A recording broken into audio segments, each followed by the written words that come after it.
நம பார்வதி பதையே. தென்னாடுடைய சிவனே போற்றி. நாட்டு ஏகம்பத்துரை எந்தாய் போற்றி. அண்ணாமலையம் அண்ணா போற்றி. காவாய் கனகத்திரளே போற்றி. திருவாக்கும் செய்கருவும் கைகூட்டும் செஞ்சொற்பெருவாக்கும் பீடும் பெருக்கும் உருவாக்கும் ஆதலால் வானோரும் ஆனை முகத்தானை காதலால் கூப்புவர்தம் கை. முருகோட்டந்தரப்பாயும் மும்மதமும் உற்றெடுப்ப முறிவில் கோட்டு ஒரு கோட்டு மழகளிற்ற இருகோட்டு முதுகளிராவுலவக் காட்டி பருகோட்ட நரிவேட்டு பைங்கோட்டு திணைப்புனத்து பரண்மேற்கொண்டு குறுகோட்டும் படைமணந்த குமரகோட்டத்தடிகள் குலத்தாள் போற்றி. உலகெலாம் உணர்ந்து ஓதற்கரியவன் நிலவுலாவிய நீர்மலிவேணியன் அலகில் சோதியன் அம்பலத்தாடுவான் மலர் சிலம்படி வாழ்த்தி வணங்குவான். பேயன்ன புறச்சமயப் பிணக்கு நூல் வழி அனைத்தும் பிழையே என்று வாயன்மை தெளிந்து சைவ சித்தாந்த நெறிதேறி அதீத வாழ்வில் போயெண்மி அஞ்செழுத்தும் திருநீரும் கண்டிகையும் பொருளாக் கொண்ட நாயன்மார் திருக்கூட்டம் பணிந்திரைஞ்சும் பெரும்பேறு நான் பெற்றேனால். நம பார்வதி பதையே. ஹரஹர மகாதேவா. பேரன்புமிக்க சிவநேய செல்வர்களே, 4ஆம் திருமுறையை தொடர்ந்து சிந்தித்து கொண்டு வருகின்ற வகையிலே இன்றைய நாள் 25வது பதிகமாக திருவதிகை வீரட்டானத்தினுடைய திருநேரிசை என்ற பதிகத்தை பற்றி சிந்திக்க இருக்கிறோம். இன்னும் 2 வாரம் திருவதிகையே வருது தொடர்ந்து. அப்படி அதிகை எல்லாருக்கும் தெரிந்தது. அப்பர் சுவாமிகள் அருள் பெற்ற இடம். அட்டவீரட்டு தலங்களிலே ஒன்றாக இருக்கின்ற திரிபுரம் எரித்தது புறம் அதிகை, பூமன் சிரம் கண்டி புறம் அதிகை அப்படின்னு அட்டவீரட்டு தலங்கள் எது என்று சொல்கிறதுக்கு ஒரு சின்ன பாட்டு இருக்குது. அதில் முதல் தலமாக சொல்வது திருக்கண்டியூர் என்று திருவையாற்றுக்கு பக்கத்தில் அந்த ரோடை கடந்த உடனே, ஆற்றை கடந்து அந்த பாலத்தை கடந்த உடனே இடது பக்கத்தில் மேற்க பார்த்த கோயில் திருக்கண்டியூர் கோயில். அது பிரம்மன் சிரம் அறுத்த இடம். அதுதான் பூமன் சிரம் கண்டி. பூமன் அப்படின்னா பிரம்மாவுக்கு பேர், பூவில் வாழ்கின்றவன் அப்படின்னு. அப்படியே எதிரில் போனால் திருப்புகலூர் வரும். அங்கே தான் அப்பர் சுவாமிகளுடைய சந்திப்பு, ஞானசம்பந்தருடைய சந்திப்பு நடந்தது. அங்கேருந்து இன்னும் கொஞ்சம் தூரம் போயிட்டு இப்படி நேராக பார்த்தோம்னா திருநீத்தானம் வரும். கொஞ்சம் தூரம் மேலே போனால் திருமிழபாடி வரும். எல்லாம் சுற்றி சுற்றி அங்கேயே இருக்கிற தலங்கள். திருச்செருத்துறை கீழே போகணும், திங்களூர் போய் அப்படி போகணும். ஏகாம்பரநாதர் நம்முடைய திருநாவுக்கரசருக்கு வழிபடுகின்ற தெய்வம், ஆத்மார்த்த தெய்வம். அவர் எந்த ஊர் பாட்டு பாடினாலும் ஏகாம்பரநாதர் சொல்லிவிடுவார். அதில் இப்போ அவர் சொன்ன உடனே நம்பனே நான்மறைகளாயினானே நடமாட வல்லானே ஞானக்கூத்தா கம்பனே கச்சிமா நகருளானே கடிமதில்கள் மூன்றினையும் பொடியா எய்த அம்பனே அளவிலா பெருமையானே அடியார்கட்கு ஆரமுதே செம்போனே திருச்சோற்றுத்துறையுளானே. திருச்சோற்றுத்துறைன்னு கேட்ட உடனே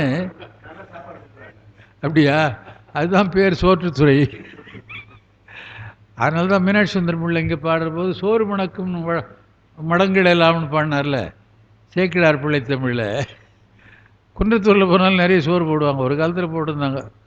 முன்னெல்லாம் நான் அங்கே குன்றத்தூரில் இந்த 10 நாள் சேக்கிழார் விழாவுக்கு கோயிலில் பிரம்மோற்சவம் மாதிரி நடக்கிறது எப்படியோ அதுபோல் சேக்கிழாருக்கு 10 நாள் உற்சவம் நடத்துவார்கள். அந்த 10 நாள் உற்சவத்திலேயும் மாணவர்கள் வகுப்பு வைத்து தங்கி படிக்க ஏற்பாடு செய்திருந்தார்கள். அப்படி நான் 2 வருஷம் கலந்துருந்திருக்கிறேன். பொன்சண்முகனார் என்ற ஒரு பெரியவர், எங்கள் உறவினர், நல்ல நூலாசிரியர்.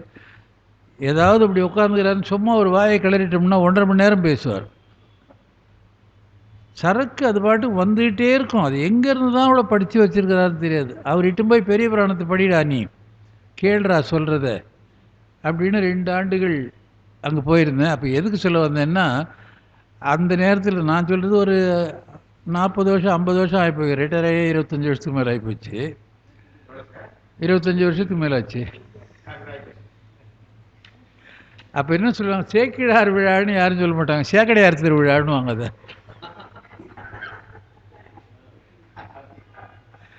அதுக்காக சேக்கிழார் என்ற வார்த்தையே அவர்களுக்கு தெரியாது, நுழையில். அது சாக்கடையார் திருவிழா, சாக்கடையார் திருவிழான்னு. அந்த சேக்கிழார் அம்மா பாடினதுனால அந்த பாட்டை மறுபடியும் சொல்கிறேன். தேவாரத்துக்கு எப்படி அருள் முதலடி எடுத்து கொடுக்குற வகையை சொல்கிறார் பாருங்க. வணிக பெண் வந்தாள், சத்திரத்திலே தனியாக தங்கினாள், அவன் மாண்டு போனான். விடியிருக்கா, ராத்திரிலாம் இருக்கிறா, தனித்து இருக்கிறா. அருமையான ஒரு மரபு பற்றி சொல்லுகிறார் சேக்கிழார் அங்கே. இது படிக்க போகிற எல்லாம் ஒரே செய்தி தான், அதையும் சொல்கிறேன். அதாவது இன்றைக்கு திருமணத்துக்கு முன்னாலே ஆணும் பெண்ணும் மணந்து கொள்ளப் போகின்ற அல்லது காதலித்திருக்கின்ற ஆணும் பெண்ணும் எப்படி நடந்து கொள்ளுகிறார்கள் என்பதை பார்க்குறோம். கல்யாணத்துக்கு முன்னாலேயே பிரிவும் வந்துடுது, அதையும் பார்க்குறோம். மணந்து கொள்வது என்று நிச்சயித்து தாய்மாமனோடு வெளியே வந்த பெண் தனியிடத்திலே சத்திரத்திலே தங்குகிறார்கள். பாம்பு தீண்டி இறந்து போனான். சேக்கிழார் அங்கே சொல்கிறாரு, வாழறவு தீண்டவும் தான் தீண்டகில்லாள். எவ்வளோ ஒரு உயர்வான பண்பு பாருங்க. பாம்பு கூட அவனை தொட்டு கடிக்கிற உரிமை இருந்தது, இவ தொடலியான். அவள் என்ன அழுகிறாள், திருத்தோணி சிகரம் பார்த்து பெருமானை பார்த்து அழுகிறாள். விடியற்காலையிலே வழிபாட்டுக்கு வருகின்ற ஞானசம்பந்தருக்கு அவளுடைய அழுகை குரல் கேட்கிறது. அடியார்களுடைய செயல்களை எல்லாம் பார்த்தால் என்னமோ அவங்க பாட்டுக்கும் விபூதி போட்டுக்கணும், உத்ராட்சம் போட்டுக்கணும், ஒரு சிற்றாடை அப்படின்லாம் கட்டிக்கிட்டு சுற்றிக்கிட்டு இருந்தாங்க, சாமி சாமின்னு இருந்தாங்க அப்படின்னு தான் நமக்கு பொதுவாக தெரியுது. எல்லாரும் அப்படி தான் சொல்கிறாங்க. ஆனால் அவருடைய வாழ்க்கையிலே ஊன்றி கவனித்தால் சமூகத்தோடு தான் முதல்ல இருக்கும். மற்ற உயிர்களுக்கு தீங்கு நேருகிறது, மற்ற உயிர்களுக்கு துன்பம் நேருகிறது, மற்ற உயிர்கள் வருந்துகின்றன என்று பார்க்கிற போது அதை தீர்க்காமல் நம்ம கோயிலுக்கு போகிறதில்லை என்ற வாழ்க்கையில் தான் வாழ்ந்திருக்கிறார்கள் பெரியவர்கள் எல்லாம். இப்போ நாம் சொல்கிறோம் 4 பேர் போன வழின்னு, அது எந்த 4 பேரும் தெரியாது, யார் யார் பின்னாலேயே போய்ங்கிறோம். அதனால் சடையானை எவ்வுயிர்க்கும் தாயானானை, அந்த பாட்டு என்ன அருமையான பாட்டு. விடையானை வித்தகனை விடையேறும் பெருமானை பிரம்மனும் திருமாலும் காணலையும் அது சொல்கிற. பங்கையத்துறைவோனும் பாம்பனையில் துயின்றோனும் பரவி காணா கோலமும் உடையானே தகுமோ இவள் உள்மெலிவு என்று எடுத்து பாட சடையாயனுமால் சரண்யனுமால் பாட்டு பாடுறார். அப்படி பல புராணங்கள். அதை கொஞ்சம் ஊன்றி படித்தால், மேலோட்டமாக படிக்கிறது வேறு, ஊன்றி படிக்கிறது வேறு. சில நேரங்களில் நம்ம படிச்சுட்டு ஊன்றி படிக்கணும்னு நினைக்கிறோம், பக்கத்தில் டிவியில் போடுற விளம்பரம் தான் காதில் கேட்குது. அதனால் கவனம் அப்படி திரும்பி போகுது. அதுக்கு அடுத்தது இந்த பாட்டு வேறவா போகுது.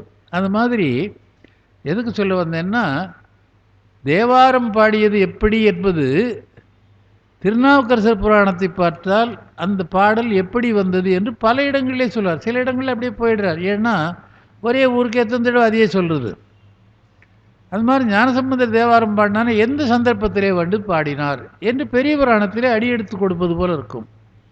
அதுபோல் இந்த பாடல் சடையாயனுமால் என்ற பாட்டுக்கு அடியெடுத்து கொடுத்ததாக. அப்போ ஞானசம்பந்தர் வர கூட்டத்தோடு கோயிலுக்கு போகிறவர் வரார். யாரோ ஒரு தனியான பெண் அழுகுரல் கேட்கிறது. அந்த துன்பம் தீர்த்தில்லாமல் இறைவனை வணங்க மாட்டேன் என்று போகிறார். அப்போ போய் என்னன்னு கேட்குற போது அந்த வரலாறு ஒரு 2 பாட்டில் ரொம்ப சுருக்கமாக சொல்கிறார் சேக்கிழார். இங்கேருந்து வந்தேன், வணிகன் என்னுடைய மாமன், நான் வந்தபோது அவன் அப்படி போயிட்டான், நான் பேசாமல் இருக்கிறேன் அப்படின்னு. அப்போ தான் சடையா எனுமால் சரண்ணி எனுமால் அப்படின்னு பாடி பதிகத்தில் வணிக எழுப்புகிறார். திருமணம் நடக்கிறது. இது எப்படி ஒத்துக்கொள்வது என்று திருவிளையாழ்ப்பாணத்தில் ஒரு கேள்வி வருகிறது. நீ அவனை கல்யாணம் பண்ணினேன்னு எங்களுக்கு எப்படி தெரியும் என்று அந்த உறவினர்கள் கேட்கிறார்கள். அதுக்கு தான் லிங்கமும் கிணறும் வன்னியும் அழைத்தப்படும். வன்னி மரம், அங்கேருந்து சிவலிங்கம், கிணறு, இது மூன்றும் மதுரை கோயிலில் படமாக இருக்குது. இன்றைக்கும் பார்க்கலாம். முதல் சுற்றிட்டு வரும்போது படம் போட்டிருப்பாங்க, அந்த மூலையில் சந்நிதியே இருக்கும். அந்த மாதிரி தெய்வ சாட்சியாக நடக்கின்ற செயல்கள் எல்லாம் யார் என்ன குறை சொன்னாலும் அது ஏற்றுக்கொள்வதில்லை, நிறைவேறுவதில்லை, உண்மை நிலைநாட்டப்படுகிறது. அப்படி தேவாரத்துக்கும் சேக்கிழாருக்கும் இருக்கிற சம்பந்தத்துக்காக இந்த செய்தியை சொன்னேன். இன்று நேற்று இது போல 25வது பதிகம் திருவதிகை வீரட்டத்தை பற்றியது. அவர் என்ன சொல்கிறார், அந்த பெருமானுடைய தன்மையை வேண்டுவார்க்கு அருகிலே வருவான், வேண்டாதவர்க்கு தூரப்போவான். இதான் முதல் செய்தி. யார் தன்னை விரும்புகிறார்களோ அந்த விரும்புகின்றவர்களுக்கு வந்து அருள் செய்வான், விரும்பாதவர்களுக்கு விலகிச் செல்வான் என்பது தான் முதல் பாட்டு சொல்கிறார். வெண்ணிலா மதியந்தன்னை விரிசடை மேவ வைத்து உண்ணிலா புகுந்து நின்று அங்கு உணர்வினுக்கு உணரக் கூறி விண்ணிலார் மியச்சூரார்.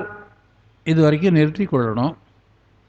வெண்ணிலா மதியம் என்று சொல்லுகிறார். வெண்ணிலான்னா என்ன அர்த்தம்? நிலவுன்னு தான் சொல்கிறோம். மதி என்றாலும் நிலவு தான். அப்போ 2 சொல்லு அது மாதிரி சொல்லலாமா? வெண்ணிலா அப்படின்னு சொல்லி மதின்னு சொல்லலாமா அப்படின்னா சொல்லக்கூடாது, இலக்கணப்பழி ஆயிட்டு அப்படின்னு ஒரு சிந்தனை வரணும். இப்போ ராமசாமி கந்தசாமி 2 பேர் வந்தாருன்னா 2 பேர் வேறு வேறு. ராமசாமி ஆகிய கந்தசாமி வந்தால் அவனுக்கு 2 பேர் இருக்குதுன்னு சொன்னால் அது ஒத்துக்க முடியுமா? வெண்ணிலா என்பது இடம் நோக்கி பொருள் கொள்ள வேண்டிய சொல். மதி என்று பக்கத்தில் வந்துட்டதுனால வெண்மையான கிரணங்களை வீசுகின்றேன்னு அர்த்தம். அதுக்கு வெண்கதிர்களை வீசுகின்ற மதியத்தை தலையிலே சூடியவர். வெண்ணிலா மதியம் தன்னை விரிசடை மேவ வைத்து, அது கீழே விழுந்துற போதுன்னு பொருத்தமாக வச்சாராம். அதை மேவுதல் என்றால் பொருந்துதல் அப்படின்னு அர்த்தம். மேவ வைத்து உண்ணிலா புகுந்து நின்று அங்கு உணர்வினுக்கு உணரக்கூறி. இறைவன் என்ன பண்ணுகிறான்னா, எல்லாருடைய உள்ளத்திலே இருக்கிறான், எல்லாருடைய உயிரிலேயும் கலந்திருக்கிறான். எத்தனையோ உதாரணம் எவ்வளோ சொல்லியிருக்கிறார்கள். திருவிளையாடல் உதாரணம் உங்களுக்கு எல்லாருக்கும் தெரியும். அவன் அடித்த அடி எல்லாருக்கும் பட்டுது. அப்போ அந்த வார்த்தையை பெரிய இந்த பரஞ்சோதியார் திருவிளையாடல் சொல்கிறாரு,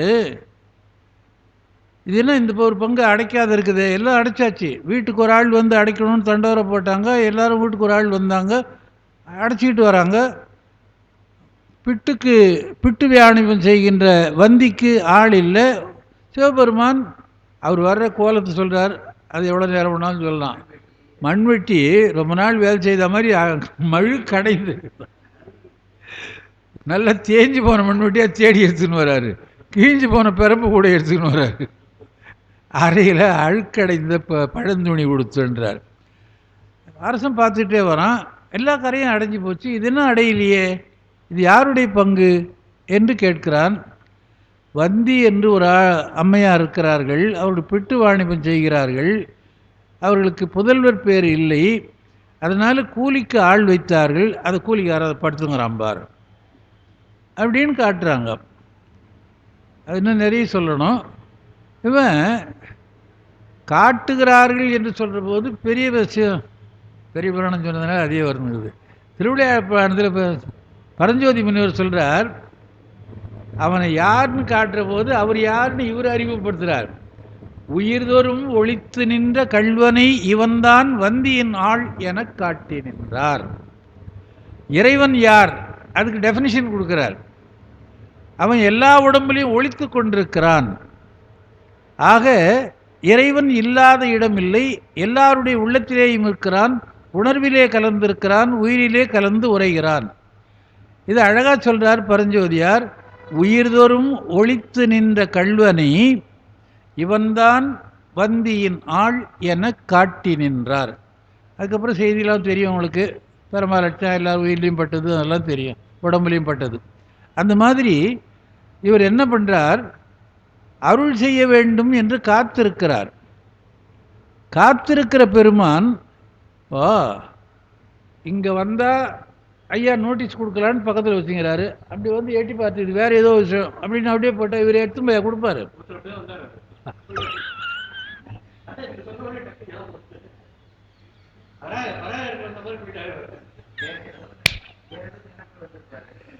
அதுக்கு சொல்லுகிறார். இங்கே 2வது வரியில் பாருங்க, உண்ணுலாவி புகுந்து நின்று அங்கு உணர்வினுக்கு உணரக்கூறி விண்ணில் ஆர் மியச்சூரார் என்று வேறு ஒரு தலத்து இறைவனை இங்கே குறிப்பிடுகிறார். இப்போ நான் சொன்னேன் இல்லையா, எல்லாருக்கும் தெரிஞ்ச பாட்டு அது மாதிரி நிறைய இருக்குது. திருவாரூரில் பாடுறாரு, திருவழிமலையில் பாடுறாரு, திருவையாறில் பாடுறாரு, எங்கே பாடுறாரு திருவேகம்பர் ஒரு பாட்டில் வந்துடுவார்.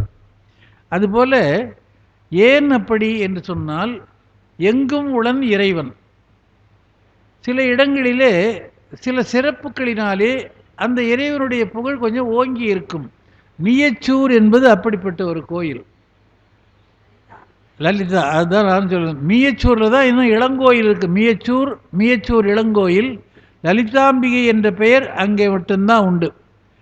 காஞ்சி புராணத்தில் கச்சிமையான படலத்திலே இந்த செய்தி சொல்லுகிறார்.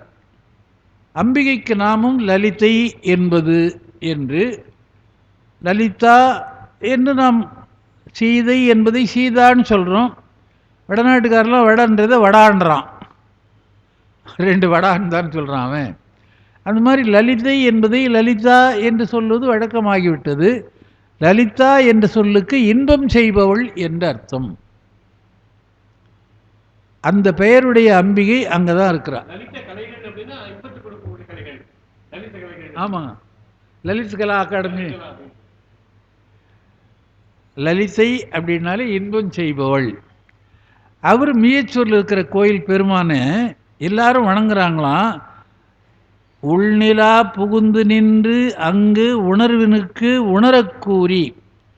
அவன் என்ன பண்ணுறான், நீ செய்ய வேண்டியது எது, தவிர்க்க வேண்டியது எது, இதை செய்தால் என்ன ஆகும், அதை செய்தால் என்ன மாற்று விளைவு ஏற்படும் என்பதை உணர கூறுகிறான். சில நேரத்தில் வெளியே புறப்பட்டு போகிறோம், ஏன்பா என்ன போனால் ஒன்றும் வேலை நடக்காதுன்னு நினைக்கிறேன், என்னமோ தடை வருது, மனசில் ஒன்றும் சரியில்லை, திரும்பி வந்துடுவோம் அப்படின்னு வரோம் இல்லைங்களா. அப்போ உணர்வினுக்கு உரைய வைப்பது, உணர வைப்பது யார் என்று சொன்னால் இறைவன். அந்த இறைவன் மியச்சூரிலே இருக்கிறான். அவர் யார் எப்படி என்று சொன்னால், விண்ணிலார் மியச்சூரார். விண்ணில் ஆர் என்றால் தேவர்களெல்லாம் வந்து ஆகாயத்திலே தொழுவதற்கு தங்கி இருக்கின்ற, வானத்திலே இருந்து வணங்குகின்ற மியச்சூரார். அவர் வேண்டுவார் வேண்டிலார்க்கே அந்நியார் பெரிதும் சேயார் அதிகை வீரட்டனாரே. அதாவது ஒரு இலக்கணம் சொல்கிற வழக்கம், நிரல் நிறை அணி அப்படின்னு சொல்லுவாங்க. ராமன், லட்சுமணன், பரதன் என்று வில்லையும் கதையையும் வேறு ஏதோ ஏற்றி கொண்டு வந்தார்கள் அப்படின்னு சொன்னால், இந்த வரிசை எப்படி சொன்னாங்களோ அந்த வரிசையில் இதுக்கு பொருள் சொல்லணும். அந்த மாதிரி அதுபோல் இவர் சொல்கிறார். மேலே 2 சொல்லிட்டார், கீழே 2 சொல்கிறார். வேண்டுவார் வேண்டிலார்க்கே. வேண்டுவார்க்கே வேண்டிலார் அப்படின்னா தவறாக படிக்கக்கூடாது. அதை வேண்டுவார் ஒரு கமா போட்டு நிறுத்திக்கணும். அப்புறம் வேண்டிலார் அங்கே ஒரு கமா போடணும், பக்கத்தில் உருவு 4ஆம் வேற்றுமை உருவு போட்டு வேண்டிலார்க்கு அப்படின்னு எழுதிட்டார். கீழே எழுதுகிறார், அந்நியார் பெரிதும் சேயார் அதிகை வீரட்டனாரே. அந்நியார் அப்படின்னா இப்போ சொல்கிற சித்தியார் அத்தையார் அந்நியார்ன்ற மாதிரி இல்லை. அண்ணுதல்னா நெருங்கி இருத்தல். சேய்மை என்றால் தூரத்தில் இருத்தல். உங்களுக்கு ஒரு சின்ன இலக்கணம் சொல்கிறேன். இதெல்லாம் தெரிஞ்சு இனிமேல் ஆக போகிறதில்ல. இருந்தாலும் அது பின்னால் படிக்கிற போது எங்கன்னா உதவும். அதாவது அவன், அது, அங்கே என்று சுட்டி காட்டுறோம். இது, இது, இங்கே, இந்த பொருள் அப்படின்னு இங்கேயும் சுட்டி காட்டுறோம். ரெண்டு சுட்டு தான். சுட்டுதல்னா குறித்தல், காட்டுதல். ஏம்பா உங்கள் வீட்டுக்கு வந்தாங்களா, அவங்க எங்கே, அதோ போகிறாங்க பாருங்க, போயிட்டாங்க, அதோ போகிறாங்க பாருங்க அப்படின்னு காட்டுறோம். வீட்டுக்கு விருந்தாளி வந்தாங்களாமே, எங்கே இருக்கிறாங்க, இங்கே தான் உட்காந்துங்கிறாங்க. அப்போ இங்கேன்னு சொல்கிறோம், அங்கேன்னு சொல்கிறோம். அண்மை என்பது அருகிலே இருக்கிறது, சேய்மை என்பது தூரத்தில் இருக்கிறது. அந்நியார் என்று சொன்னால் நெருங்கி வந்திருப்பவர். அப்படி விலகி போறார்னு சொன்னால் அவர் யார் என்றால் பெரிதும் சேயார். கொஞ்சம் கூட இல்லை, ரொம்ப தூரத்தில் விலகி இருப்பாராம். சேய்மைன்னா தூரம், அண்மைன்னா அருகிலே. இவர் வேண்டுவார்க்கு அந்நியராக இருக்கிறார். வேண்டிலார்க்கு, வேண்டாதவர்களுக்கு, அவர்கள் விரும்பாதவர்களுக்கு, தன்னை வழிபடாதவர்களுக்கு. நான் பல இடத்துல பார்த்துக்கிறோம். நேற்று கூட 2-3 தடவை சொன்னேன். நினைப்பவர்தம் மனம் கோயில் கொண்டருளும் அம்பனத்து நிறுத்தனார். யார் நினைக்கிறார்களோ உள்ளத்தில் இருக்கிறான், உவந்து போய் அருள் செய்கிறான். நினைச்சா தானே போவாங்க. நினைக்கலன்னா அவன் பாட்டுக்கு எங்கன்னா போட்டோம், நம்ம வேலையை பார்ப்போம் என்று சொல்லுவது போல அந்த கருத்து தான் சொல்கிறார். மீயச்சூரிலே இருக்கிற பெருமான் எல்லாருக்கும் இன்பம் செய்பவன் தான். தன்னை வந்து சேர்ந்தார்க்கு, தன்னடைந்தார்க்கு இன்பங்கள் தருவானே. அதனால கிட்ட வந்தா சலவிலன் சங்கரன் சார்ந்தவர்கல்லால் நலமிலன் நாடொரும் நல்குவான் நலன். அது மாதிரி பாட்டில் அந்த கருத்தை ரொம்ப அழகாக சொல்கிறாங்க. இதில் என்ன சொல்கிறார், வேண்டுவார்க்கு அந்நியார், வாங்க, வேண்டாதவர்க்கு வேண்டிலார்க்கு பெரிதும் சேயார். அவர் யார்னா அதிகையில் இருக்கிற பெருமான். ஒரே கருத்து தான். கிட்ட வந்தால் அருள் செய்வார், ஏட்ட போனால் அவர் பாட்டும் போயிட்டுருப்பார்.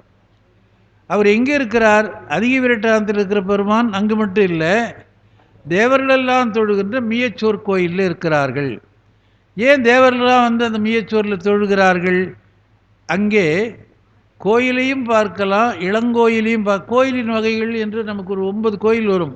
குகுடி கோயில், முல்லை கோயில், மாடக்கோயில், இளங்கோயில், கரக்கோயில் என்றெல்லாம் வர்றது. முழுசாக நான் சொல்ல வரல இப்போ.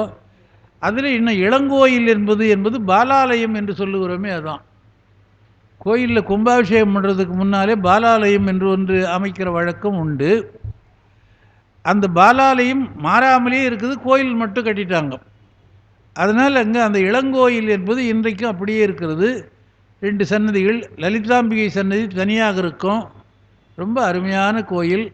இன்பம் செய்பவள் அங்கே இருக்கிறதுனால அந்த இன்பத்தை பெறுகின்ற தேவர்கள் அங்கே வந்து தொழுகிறார்கள். அப்படிப்பட்ட மீயச்சூரில் இருக்கிற பெருமான் அதிகை வீரட்டனார் தான் அங்கே இருக்கிறார் என்று சொல்லுகிறார். ஆகமம் ஆகி நின்று அன்னிப்பான் தாழ்வாழ்கள், நமக்கு அந்த வரி தெரியுது. இறைவன் உள்ளிருந்து ஆகமத்தை உணர்ந்தவளுக்கு நணுகி இருந்து அருள் செய்கிறான் என்று சொல்லுகிறோம். திருவொற்றியூரிலிருந்து காலடிப்பேட்டை என்ற ஊர் பக்கத்தில் இருக்குதுன்னு உங்களுக்கு தெரியும். அப்போது சுந்தரர் பொய் சொல்லி பொய் சத்தியம் பண்ணி திருமணம் செய்து கொண்டார் என்று தெரியும். அவர் என்ன நினச்சார், நாம் தான் அவ்வளோ பெரிய ஃப்ரெண்டாக இருக்கிறோமே, தோழராக இருக்கிறோமே, நம்ம விட்டால் அவருக்கு ஆள் இல்லை, அவரை விட்டால் நமக்கு ஆள் இல்லை, ஏய் சும்மா விளையாட்டாக செய்த அப்படின்னு நம்ம சொல்கிறோம் இல்லையா. அது மாதிரி இந்த சத்தியத்தை மீறினா தவறு இல்லைன்னு போனார். காலடிப்பேட்டையில் மாறி போச்சு, கண்ணு போச்சு. இன்றைக்கி அந்த ஊர் இருக்குது, காலாடிப்பேட்டைன்னு இருக்குது. அது காலாடிப்பேட்டை இல்லை, காலடி மாறிப்பட்ட இடம். சுந்தரர் காலடி மாறிப்பட்ட இடம், காலடி மாறின இடம் காலடி இடம் காலடிப்பேட்டை. அது நீ காலாடிங்க ரவுடிங்க இருக்கிற இடமா மாதிரி பொருளில் வந்துருச்சு. அப்போ என்ன பண்ணுறாரு, கூப்பிடுறார் தூரத்தில் இருந்து, கிட்ட இல்லையே, தூரத்தில் போட்டால் உனக்கு நியாயமா அப்படின்னு கேட்குறார். முக்கண் இருக்கிற பெருமானி, நான் குருடான 2 கண் இல்லாத போனது நியாயமா? அங்கேருந்து கத்துறார். பக்கத்தில் இருந்தால் என்னப்பா 2 கண்ணை போட்ட அப்படின்னு பக்கத்தில் தானே கேட்கணும். ஒரு தூரம் போனதுனாலே முக்கணா முறையோ மறையோதி மகத்தில் புக்கதோர் சனியனுக்கானாய் மைந்தனே மணியே மணவாளா அகத்தில் பெண்டிகள் நான் ஒன்று சொல்ல அழையேல் போ குருடாயனத் தரியேன் முகத்தில் கண்ணிழந்து எங்கனம் வாழ்கேன் முக்கணா முறையோ மறையோதி. தூரத்திலிருந்து கத்துறார். அதுதான் சேய்மை. முக்கணா முறையோ மறையோதி. அப்புறம் கொஞ்சம் அமைதி ஆயிடார். உகைக்கும் தென்கடல் ஓதம் வந்துலவும் ஒற்றியூர் எனும் ஊர் உறைவானே, இது நியாயமா என்று கேட்கிறார். அண்மை சேய்மை என்பது நம்மிடத்திலே இருக்கிறதே ஒழிய இறைவனிடத்திலே இல்லை. இறைவன் எல்லாருக்கும் அன்னிப்பான், அருகிலே இருந்து அருள் செய்வான். ஏம்பா இதை வாங்கிக்கோ இதை வாங்கிக்கோ அப்படின்னு ஐயா ஒரு பிஸ்கட்டை ஏதோ எடுத்துன்னு வர்றாருன்னா வச்சுக்கோங்க அப்படின்னு போயின்னு வந்து அவர் என்ன பண்ணுவார், பின்னாலே ஓடி வருவார். சரின்னு ஒரு உட்காந்துப்பார். அதுபோல் தூரம் அருகு என்பது இறைவனுக்கு இல்லை, அவனை வழிபடுகின்ற நமக்குத்தான் இருக்கிறது. அதனாலே அண்ணி இருந்து அவனுடைய அருளை பெற வேண்டும் என்பது இதனுடைய கருத்து. பாடினார் மறைகள் 4 பாயிருள் புகுந்தென்னுள்ளம் கூடினார் கூடல் ஆலவாயிலார் நல்ல கொன்றை சூடினார் கடல் மேவி சுடர் சுடலை வெந்நீர் ஆடினார் ஆடல் மேவி அதிகை வீரட்டனாரே. பாடினார் மறைகள் 4. நேற்றைய பதிகத்திலேயும் மறைகள் கொப்பளித்தனாவர் அப்படின்னு படிச்சிருக்கிறோம். 4 வேதங்கள் தெரிந்தது. வேதமே வடிவானவன், வேதக்கோவண வேத ஆடைய வேத பாதுகையுடைய அப்படிலாம் நிறைய வரும். வேதமே எல்லாம், வேத குதிரை வேத புரவி. அதுபோல் வேதமே வடிவாக இருக்கின்றவன். இப்போ செந்தில்நாதன் தான் அடிக்கடி சொல்லுவார், சர்க்கரையில் ஒரு பொம்மை செய்து வச்சுட்டு எங்கே கிள்ளி சாப்பிட்டா இனிக்கும் அப்படின்னு கேட்குறது தப்பு தானே. அது சர்க்கரை இனிப்புடையது, எந்த பகுதியை எடுத்தாலும் இனிக்கும் அப்படின்னு. வேதமே வடிவாக இருக்கின்ற பெருமான், வேதத்திலே இருக்கிற கருத்துக்கள் நம் உள்ளத்திலே பதிய வேண்டும் என்று இருக்கிற பெருமான், அவன் எப்படி அதை விட்டு போவான்? அப்படி வேதத்தை நமக்கு, வேதத்திலே விதிக்கப்பட்டவற்றை நமக்கு சொல்லுகிறான். அதனால் அவன் என்ன பண்ணுகிறான், தினந்தோறும் அது மறந்துட போகுதுன்னு பாடினார் வேதம் நாள்தோறும் பாடுறார். பாடினார் மறைகள் 4 பாயிருள் புகுந்து என் உள்ளம் கூடினார்.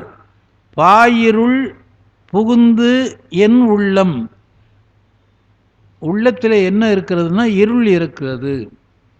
பாயிருள்னா பரவிய இருள், அதிகமாக இருக்கின்ற இருட்டுன்னு அர்த்தம்.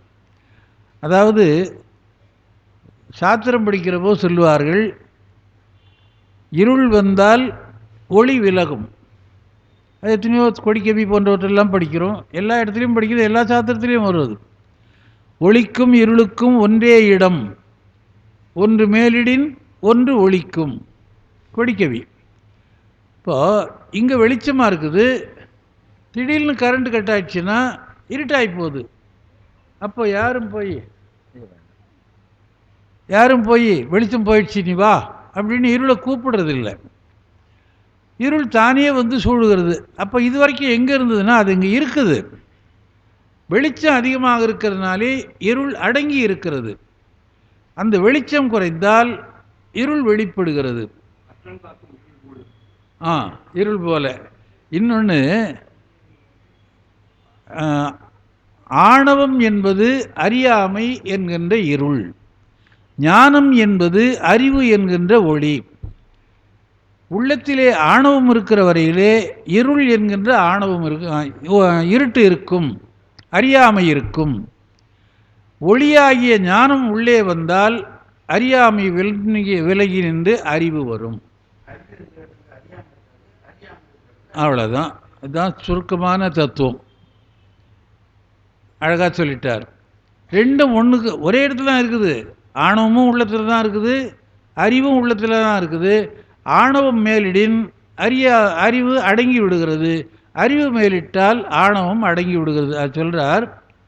பாடினார் முறைகள் நான்கும் பாயிருள் புகுந்து என் உள்ளம் இருளாகிய மாயை சூழ்ந்திருக்கின்ற என் உள்ளத்திலே புகுந்து கூடினார்.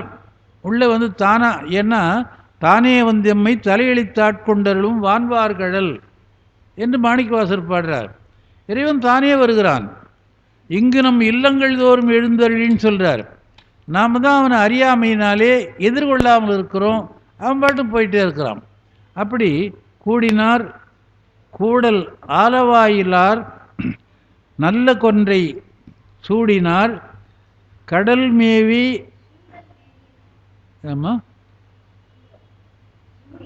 சூடினார். சுடலை வெந்நீர் ஆடினார்னு தானே வருதுங்க. நல்ல கொன்றை சூடினார். கூடல் மேவி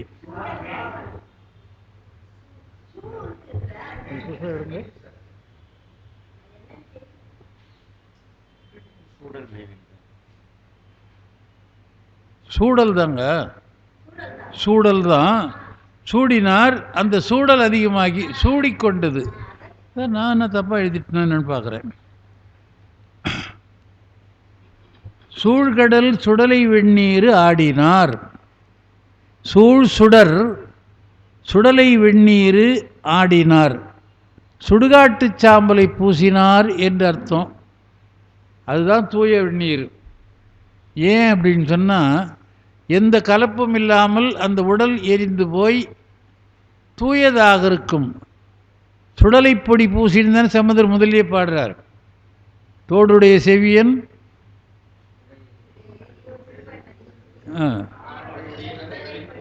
காடுடைய சுடலை பொடி பூசி.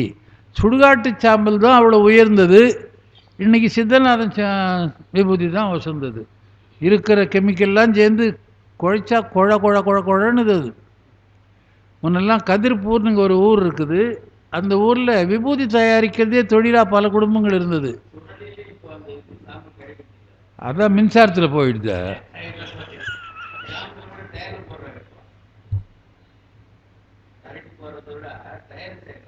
அவ்வளோதான்.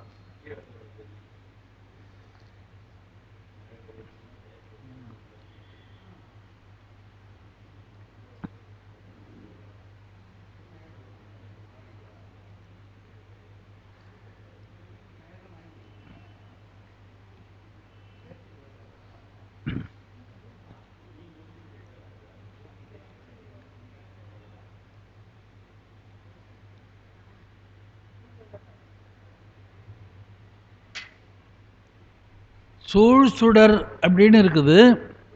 சுடலை வெந்நீர் ஆடினார். சூழ்ந்த சுடரை உடைய அப்படின்னு அர்த்தம். அந்த சுடர் ஒளி, சுடர்னா ஒளி, அந்த ஒளி என்னைக்கும் குறையாது. சுடர் அப்படின்னா குறையாத ஒளின்னு அர்த்தம். இது எது போல அப்படின்னா, மலர் சிலம்படி வாழ்த்தி வணங்குவாம்னு சொல்கிறோம் இல்லையா, அதுபோல் வினைத்தொகை என்று இலக்கணம் சொல்லுவார்கள். வினைத்தொகைன்னா 3 காலத்துக்கும் உரியது அப்படின்னு சொல்ல போகிறாங்க. அந்த மாதிரி இந்த விபூதியில் இருக்கிற ஒளி என்றைக்கும் மாறாமல் இருக்கிறதுனால அந்த ஒளி சுடராக இருக்கிறது, சுற்றி கொண்டிருக்கிற ஒளியாக இருக்கிறது. சுடலை வெந்நீர் ஆடினார். ஆடல் மேவி அதிகை வீரட்டினார். ஆடல் மேவி என்பதை முதல்ல சேர்த்துணும். ஆடல் மேவி ஆடினார். மேவின்னா விரும்பி, ஆடுவதை விரும்பி, நடனம் செய்வதை விரும்பி அவர் ஆடினார். அவர் யார் என்றால் அதிகை வீரட்டனார். அதிகையில் இருக்கிற வீரட்ட பெருமான் அவர் ஆடினார் என்று சொல்லுகிறோம். அதாவது பூசுவதும் வெந்நீர் பூண்பதும் புங்கரவம் அப்படின்னு பாடுற போது வெந்நீற்றினுடைய பெருமையை சொல்கிறோம். மந்திரமாவது நீர் என்ற பதிகத்தில் நீர் பூசுவதனாலே என்னென்ன பயன் வரும் என்று சொல்லுகிறோம். அந்த வெந்நீர் பூசுகிற போது எப்படி சொல்லணும், எப்படி பூசணுன்றத குமரேசத்தில் ஒரு பாட்டு நான் சொல்லியிருப்பேன்னு நினைக்கிறேன். சொல்லலையா? சரி. அதாவது குமரேச சதகம்னு ஒரு நூல், அது நான் சொல்ல எனக்கே ஞாபகம் இல்லை பிறகு. இல்லை இல்லை, அது வரல. ஆனால் அதுக்கு அந்த சமமான பாட்டு பாரதத்தில் ஒன்று இருக்குது.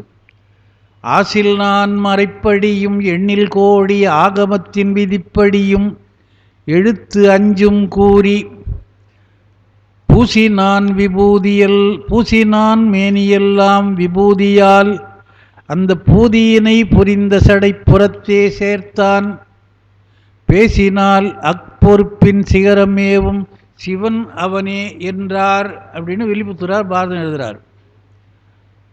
போகிறது கூட ஞாபகம் வந்துடும். குமரேசாது பாட்டு அப்புறம் சொல்கிறேன். எப்படி விடணுமா,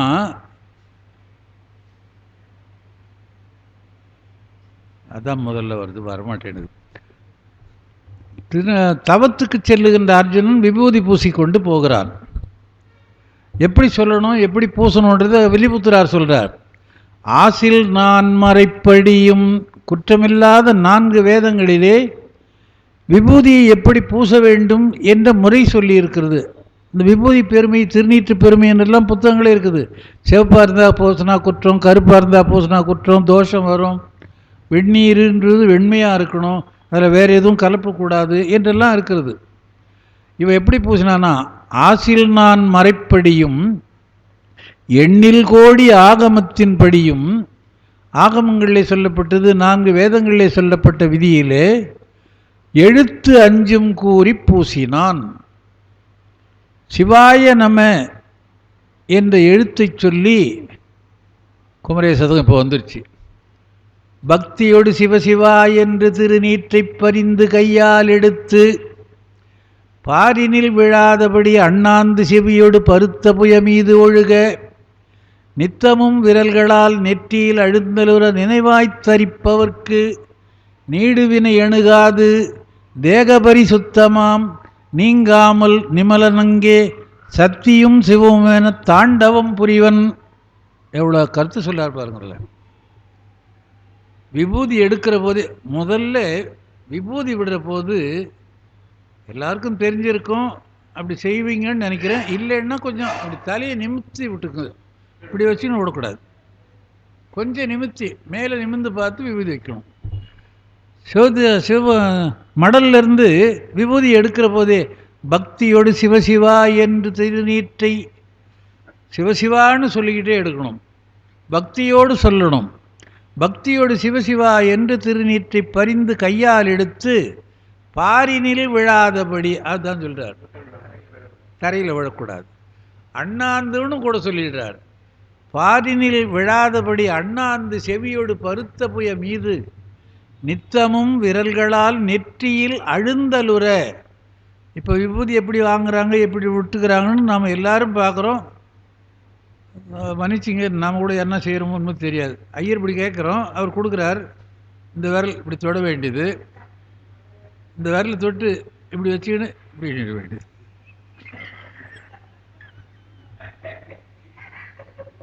அது இந்த கையில் மாற்றி இதை எடுத்து விடுறது கூட கிடையாது.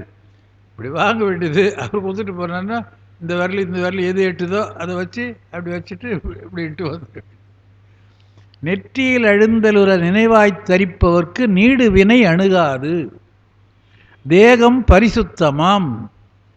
இது 2 இல்லை, நீங்காமல் நிமலன் அங்கே சக்தியோடு குடியிருப்பன். அதாவது நீரில்லா நெற்றிப்பாழ் ஔவையார் சொன்னார்கள். ஊரில்லா 6 பாழ் தான். அப்படி இவர் சொல்கிறது கரெக்டு. அன்றைக்கி ரொம்ப வருத்தத்தோடு சொல்கிறேன், கந்தர் அலங்காரம் பேசுகிறாங்க வாங்கன்னு அவர் சச்சிதானந்தன் கூப்பிட்டார். பெருங்கட்டூர்லேருந்து ஒரு பேராசிரியர் வந்து பேசுகிறார். சரி, அவரும் என்னை அடிக்கடி பார்க்குறாரு, என்னுடைய பிரசங்கத்துக்கெல்லாம் வருவார். அவர் பேச போகிறாரு, நம்ம போய் கேட்கலாம் அப்படின்னு போனேன். கந்தர் அலங்காரம் எவ்வளோ பேசுவாரோ என்னமோ, சரி தெரியாத செய்திகள் நிறைய நமக்கு இருக்குது, கேட்கலாம் என்னோ ஒரு எண்ணத்தில் போனேன். அவர் எது எதையோ சொல்லி, நீங்கள் வந்துருந்தீங்களா அதுக்கு? வரல. ஓஹோ. ஒரு திங்கக்கிழமை அன்னைக்கு சொன்னார், வெங்கடேசன் வந்தா பொழுது, அது ஆற்ற கழுவுறதா சேத்த கழுவுறதான்னு தெரியல அவருக்கு. நீங்கள் சொல்கிற மாதிரி ஊரில் ஆறு பாடுன்னு சொன்ன மாதிரி அவர் என்ன பண்ணார், அழகாக இப்போ ஒரு புத்தகத்தை படிக்கிறோம், இப்போ சொல்ல போகிறோன்னு சொன்னால் கருத்து தெரியாமல் இருக்கலாம், அது புதுசாக இருக்கலாம், அது எழுதி வச்சுன்னு பார்த்தாவது ஒழுங்காக படிக்கணும். இல்லை, புத்தகம் கையில் வச்சுங்கிறார். கந்தர அலங்காரத்தில் அருணகிரியார் என்ன சொல்கிறார், பேற்றை தவம் சற்றும் இல்லாத என்னை பிரபஞ்சம் என்னும் சேற்றை கழிய வழிவிட்டவா, செஞ்சடாடவி மேல் ஆற்றை பணியை இதழியை தும்பையை அம்புலியின் கீற்றை புனைந்த பெருமான் குமாரன் கிருபாகரனே. எவ்வளோ சொல்கிறார் தெரியுமா அருணகிரியாரில்? அவர் என்ன சொல்கிறார், முதல் வரியில் பேற்றை தவம் சற்றும் இல்லாத என்னை, தவம் செய்கின்ற பேர் கொஞ்சம் கூட இல்லாத என்னை இந்த உலகத்தில் பிறக்க வச்சிருக்கிற, உலகம் என்பது ஒரு சேரு, பிரபஞ்சம் என்னும் சேரு. பிரபஞ்சம்னா உலகம். அருணகிரியார் பாட்டில் நிறைய வடமொழி சொல் இருக்கும். பிரபஞ்சம், மாயப்பிரபஞ்சத்தில், முன்னெல்லாம் சினிமா பாட்டெலாம் அப்படி தான் வரும். சிரிக்கிறார் அந்த பாட்டு, அவருக்கு தெரியும். அதாவது பிரபஞ்சம் என்னும் சேற்றை கழிய வழிவிட்டவா அப்படின்னு சொல்கிறார். உலக மாயையாகிய சேற்றிலே இருந்து என்னை சுத்தப்படுத்தி வெளியே விட்டவா அப்படின்னு இருக்குது. இவர் பிரபஞ்சம் என்னும் ஆற்றை கழிய வழிவிட்டவா, ஆற்றை கழிய வழிவிட்டவான்னு சொல்கிறார். பார்த்து படிக்கிறார், ஆற்றை கழியன்னு படிக்கிறார். ஐயோ, அது அவர் பேச்சே கூட சரியில்லை, அவர் குரலே சரியாக வரல. நான் திரும்பி புஸ்தத்தை பார்க்குறாரு, சரியாக படிப்பாரான்னு பார்க்குறேன். 3-4 முறை சொல்லிட்டார் ஆற்றை கழிய ஆற்றை கழியன்னு. ஆற்றை எதை கொண்டு போய் கழுவ போகிறாருன்னு எனக்கு தெரியல. நான் கூட அப்படி தான் வந்தேன். கந்தர் அலங்காரம் கேட்கலாம், ஒரே ஒரு பாட்டு சொல்லி விளக்கியிருந்தான்னா போதும். மாலோன் மருகனையும் மன்றாடி, எத்தனையோ பாட்டு எல்லாருக்கும் தெரியும். 100 பாட்டுன்னு தெரியல, 106 பாட்டு. அது 106 பாட்டு தெரியலனா கூட ஏதோ முத்தமிழால் வைதாரையும் அங்கு வாழ வைப்பான் அப்படிலாம் சில பாட்டுகளை சொல்கிறோம். எனக்கு ரொம்ப பிடிச்ச பாட்டு என்னென்னா, மாலோன் மருகனை மன்றாடி மைந்தனை வானவர்க்கு மேலான தேவனை மெய்ஞான தீபத்தை மேதினியில் சேலார் வயல் பொழில் செங்கோடனை சென்று கண்டு தொழ. இது வரைக்கும் சொன்னவர் கடைசி வரையில் ஒரு பாட்டு வரி சொல்கிறார், 4000 கண் படைத்திலனே அந்த நான்முகனே. 2 கண்ணு கூட போதில்லை அவருக்கு. இப்போ ஏன் 4000 சொல்கிறாரு? ஒரு முகம் இருந்து 2 கண்ணு கொடுத்தா பரவாயில்லப்பா, நீ 4 முகம் வச்சுக்கிறீல்ல, ஒரு முகம் வச்சு ஒரு 1000 கண்ணு கொடுக்கலாம், நீ 4 முகம் வச்சுக்கிற, 4000 கண்ணு கொடுக்கக்கூடாதா அப்படின்றார். எனக்கு ரொம்ப அதை நினைத்து மகிழ்வேன் நான். அதுபோல் பல பாட்டுகள் சொல்கிறவங்க இருக்கிறாங்க, கேட்குறவங்க இருக்கிறாங்க, கேட்டு பழகியவர் இருக்கிறார்கள். ஆற்றை கழிய வழி விட்டவான்னு சொல்கிற போது என் தலைமையில் அடிக்கிற மாதிரி இருந்தது. சரி, திரும்பி படிக்கிறார், புத்தகத்தை எடுத்து படிக்கிறார், ஆற்றை கழிய வழி விட்டவான்னு படிக்கிறார்.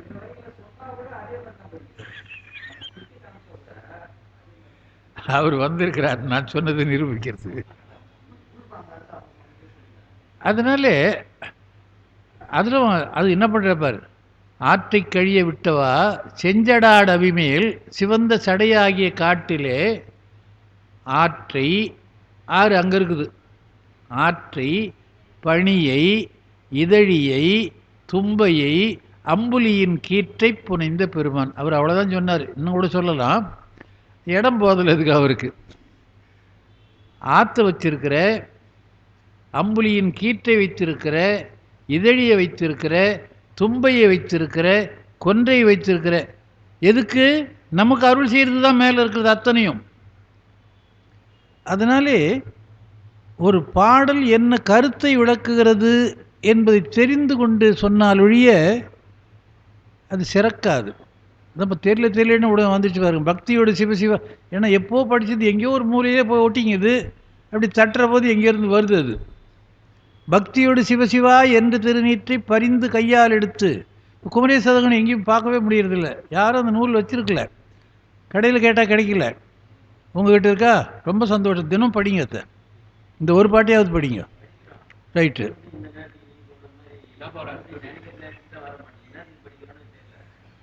ஞாபகம் வராமல் இருக்கிறது தான் படிக்கிறோம்.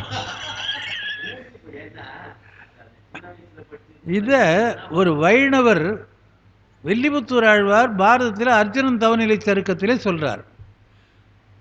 ஆசில் நான் மறைப்படியும் எண்ணில் கோடி ஆகமத்தின்படியும் எழுத்து அஞ்சும் கூறி பூசினான் வடிவமெல்லாம் விபூதியால் வெந்நீர் சன்னித்த மேனியான் தாழ் தொடாதே உரிய தூக்கி கனி இருக்க காய் கவர்ந்த கல்வனேனேன்னு சொல்லுவார் பழமொழி தாண்டகம். அதுபோல மெய்யலாம் செந்நீர் பூசினான் வடிவமெல்லாம் விபூதியால், பூசிய பின்னாலே பொரிந்த சடை புறத்தே சேர்த்தான், பேசினால் அப்பொறுப்பின் சிகரம் மேவும் சிவன் இவனே என்று சொன்னார்களாம். கையில் இருக்கிற சிவபெருமான் மாதிரி இருக்கிறான் அப்படின்னு. அந்த மாதிரி சில செய்திகளை சொல்லுகிற போது சொல்லுகின்ற கருத்து மாறிப்போனால் அது எங்கேயோ போய் நிற்கும். அந்த மாதிரி விபூதி சூடினார், சுடலை வெந்நீர் பூசினார் என்பதற்காக சொன்னேன். பாடினார் மறைகள் நான்கும் பாயுருள் பூந்தென் உள்ளம் கூடினார் கூடல் ஆலவாயினார் நல்ல கொன்றை சூடினார் சூடல் மேவி சூழ்சுடர் சுடரை வெந்நீர் ஆடினார் ஆடல் மேவி அதிகை வீரட்டனாரே. ஆடல் மேவி ஆடினார் என்று அந்த வார்த்தையை மட்டும் முதல்ல போட்டுக்கணும், படிக்கணும், திருத்தக்கூடாது. ஆடல் மேவி ஆடினார், ஆடுதலை விரும்பி ஆடினார், நடனம் ஆடினார். ஏன் நடனம் ஆடுறார்? சாத்திரம் நிறைய சொல்லுது. ஐந்தொழில் கூத்துன்னு பேர். தோற்றம் துடியதனில் தோயும் திதி அமைப்பில் 5 தொழிலையும் 5 உறுப்புகள் செய்கிறது. அவனுடைய வடிவமே சிவாய நம என்று 5 எழுத்து வடிவமாக இருக்கிறது என்றெல்லாம் பார்க்கிறோம். அப்படி பெருமான் ஆடினார். ஆடினார் காளி காண ஆலங்காட்டடிகளாரே என்று ஒரு தேவாரம் வரும். நேற்று அதுதான் அந்த பாட்டு அப்போ ஞாபகத்துக்கு வரல. காளிக்குத்தான் ஆடல் உண்டே தவிர சிவகாமிக்கு ஆடல் கிடையாதுன்னு சொல்லி பாடி ஆட அப்படின்னு சொல்லக்கூடாது, பாடன்னு திருத்தி இருக்கிறாருன்னு அந்த விளக்கத்தை சொன்னேன். எனக்கு காளி ஆடினது அந்த ஞாபகத்துக்கு வரல. காளிக்குத்தான் ஆடல் உண்டு, சிவகாமிக்கு கிடையாதுன்னு இந்த குறிப்பு எழுதியிருக்கிறார். அடுத்த பாட்டு பாருங்க. ஊனையே கழிக்க வேண்டின் உணர்வின்கள் உள்ளத்துள்ளே தேனைய மலர்கள் கொண்டு சிந்தையுள் சிந்திக்கின்ற ஏனைய பலவுமாகி இமய வரியேத்த நின்று ஆனையின் உரிவை போர்த்தார் அதிகை வீரட்டனாரே. நேற்று சொன்ன கருத்து தான். ஏறக்குறைய பல பாடல்கள் ஒரே கருத்து தான், வேறு வேறு வார்த்தைகளாலே சொல்லும். இந்த ஆனை உரிவை போர்த்தது என்பதை நான் நேற்று சொன்னேன். மனிதர் உடம்புல தாழாது சாகடிச்சிடணும். அது எங்கே சொல்லியிருக்குதுன்னா சிந்தாமணியில் சொல்லியிருக்கிறதுன்னு வேற ஒரு புத்தகத்தில் பார்த்தேன். சீவக சிந்தாமணியில். அதாவது சீவக சிந்தாமணி ஜெயின சமய காப்பியம் என்று சொன்னாலும் எவ்வளவோ கருத்துக்கள் சைவத்துக்கு ஏற்றுக்கொள்ளுகின்ற கருத்துக்கள் தான் அப்படி இருக்குது. என்ன அதுக்கு ஒரு குறை, பக்தியை பற்றி சொல்லாமல் உலக வாழ்வை பற்றி சொன்னது. 7 பெண்ணை திருமணம் பண்ணிட்டு அவன் இன்பமாக இருக்கிறான் அப்படின்னு சொன்னால் அதை படித்து நீ என்னையா பண்ண போகிற, அது அவகதை, இதுதான் சிவகதை என்று சேக்கிழார் உணர்த்தினார் என்பதையும் பார்க்கிறோம். அதனால் இந்த ஆணை கொன்றால் அந்த தோல் என்ன ஆகும், எப்படி இருக்கும், மனிதனுக்கு ஆகாது என்பதை சீவக சிந்தாமணியில் சொல்கிறார்.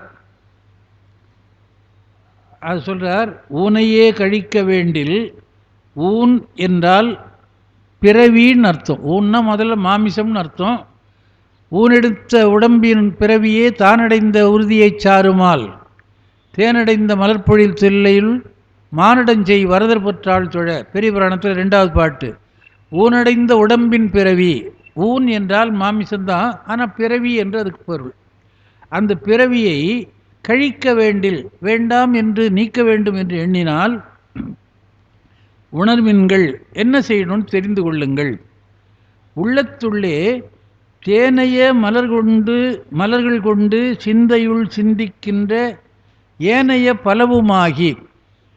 தேனைய மலர்கள் கொண்டு அப்படின்னு சொல்லுகிறார். தேனைய அப்படின்னா தேன் உள்ள மலர்கள், அதாவது இறைவனுக்கு சாத்துகின்ற மலர்களை வண்டு மொய்க்காமனாலே அணிவிக்க வேண்டும் என்று இருக்கிறது. நமக்கு ஒரு பாட்டு தெரியும், நம்ம வேறு பொருள் தான் சொல்லிக்கிட்டு இருக்கிறோம். தெரிந்தவர்களுக்கு அது நல்லா தெரியும். உண்பதன் முன் அப்படின்னா என்ன அர்த்தம்? அதான், நாம் சாப்பிட்றதுக்கு முன்னாலே பூ பச்சை ஆச்சுட்டு சாப்பிடணும். அது அல்ல, வண்டு தேனை உண்பதற்கு முன்னாலே அதை பறித்து வந்து சாத்தணும். வண்டு தேன் உண்டு விட்டால் அது எச்சில் பட்ட மலர். அதனால தான் இவர் சொல்கிறார், தேனைய மலர்கள் கொண்டு. தேன் இருக்கிற மலர் அப்படின்னா மலர்ந்து மலராத பாதி மலர் போல மலர்ந்த கவி என்னமேன்னு கண்ணதாசன் பாடின மாதிரி பாசமலர். ரொம்ப பாசமாக எல்லாம் பார்த்துருக்குறோம். அப்போ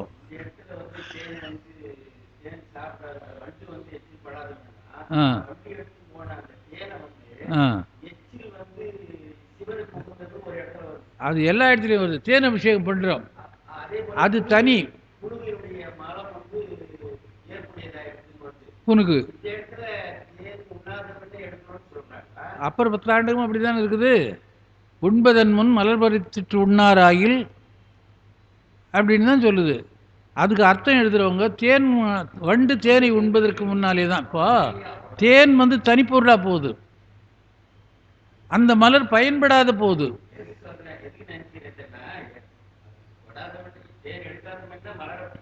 எடுத்துடணும், அந்த தேன் தானே அங்கே போய்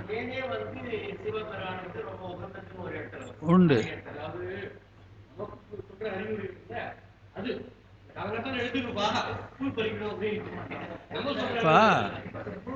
வண்டெச்சில்னு பல இடங்களில் வருது இல்லை, இறைவனுக்கு சாத்துகின்ற பொருளில் வண்டெச்சில் அப்படின்னு ஒரு தேனுக்கு வண்டெச்சில்னு பேர். அது வேற இல்லைங்க, மொட்டு வீதியில பருவங்க. இப்போ சரி, கொஞ்சம் நேரம் ஆனாலும் பரவாயில்ல, நான் ஒரு செய்தி சொல்கிறேன். இப்போ பூக்கடை பஸ் ஸ்டாண்டுன்றதே இல்லாமல் போச்சு சென்னையில். விடியற் காலத்தில் நீங்கள் எப்போவாவது அப்போ போய் பார்த்துருந்தீங்கன்னா, அந்த பூக்கடையில் மலர் கொட்டின உடனே, அது எங்கேயோ மதுரையிலேருந்து திண்டுக்கல்லேருந்து இங்கெல்லாம் வருது, ஒரே தேனி மொச்சிக்கிட்டு இருக்கோம். நாம் போனால் நம்ம மேலே தேனி மொய்க்கும். அது தேனி எங்கே இருந்தாலும் தேடி வந்துடும். மலர்ந்து விட்டால் அது உள்ளே போய் மொய்க்கத்தான் மொய்க்கும். இது மொட்டாக இருந்து இப்போ காலை மலர்ந்து பகலெல்லாம் போதாகி மாலை மலரும் இந்நோய் என்று திருக்குறளில் காமத்துப்பாலில் சொல்கிறார். அப்போ காலை மலர்ந்து மலருகிறது, பகலெல்லாம் காலை அரும்பு காலையில், பகலெல்லாம் போதாகி, போதுன்னா பெரிய மொட்டு, மாலை மலருகிறது. அந்த போதொடு நீர் சுமந்தேத்தி புகுவார் அவர் பின் புகுவேன். போதுன்னா மலராத பூன்னு அர்த்தம். பெரிய பூ, அதாவது மலராவதற்கு முன்னா, மலருக்கு 3 பருவம், அரும்பு, போது, மலர். அதனால்தான் போதொடு நீர் சுமந்தேத்தி புகுவார் அவர் பின் புகுவேன். அதுதான் உண்பதன் முன் மலர் பறித்துட்டு உண்ணாராயில். அது நம்மளால செய்ய முடியாது, நீங்கள் கவலைப்படாதீங்க. நம்ம பூவே வைக்கிறது இல்லை, அது வேற கதை.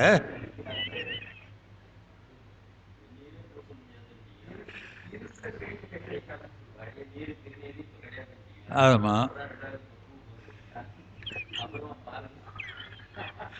முன்னெல்லாம் அபிஷேகத்தில் உண்மைதான், கோயிலில் பல இடத்துல எழுதி போட்டிருந்தாங்க, பாக்கெட் பால் இங்கே வரக்கூடாது அப்படின்னு. பசும்பால் தான் வேணும், பாக்கெட் பால் வேணான்னாங்க. இப்போ அவங்க பாட்டு ஒரு பாத்திரத்தை வச்சுருக்கிறாங்க, வர்றவங்களாம் பாக்கெட் எடுத்து அறுத்து வச்சுட்டு போயினே இருக்கிறாங்க. இப்போ பசும்பால் எங்கே போய் கேட்குறது? எங்கள் வீட்டில் ஐயங்கார் கூடத்தில் 5 பசு 4 பசு வச்சுருந்தோம். இப்போ வீட்டில் எந்த வீட்டில் பசு இருக்குது? மாட்டுக்கொட்டா இருக்கிறதுல 2 போர்ஷன் கட்டினா 10,000 ரூபா வாடகை கவர்மெண்ட் தான் நினச்சிக்கிறோம். வராண்டா இருந்தால் அது இன்னத்துக்கிட்ட எவனா வராண்டா அதை வச்சா நீ கடை கட்டுறா.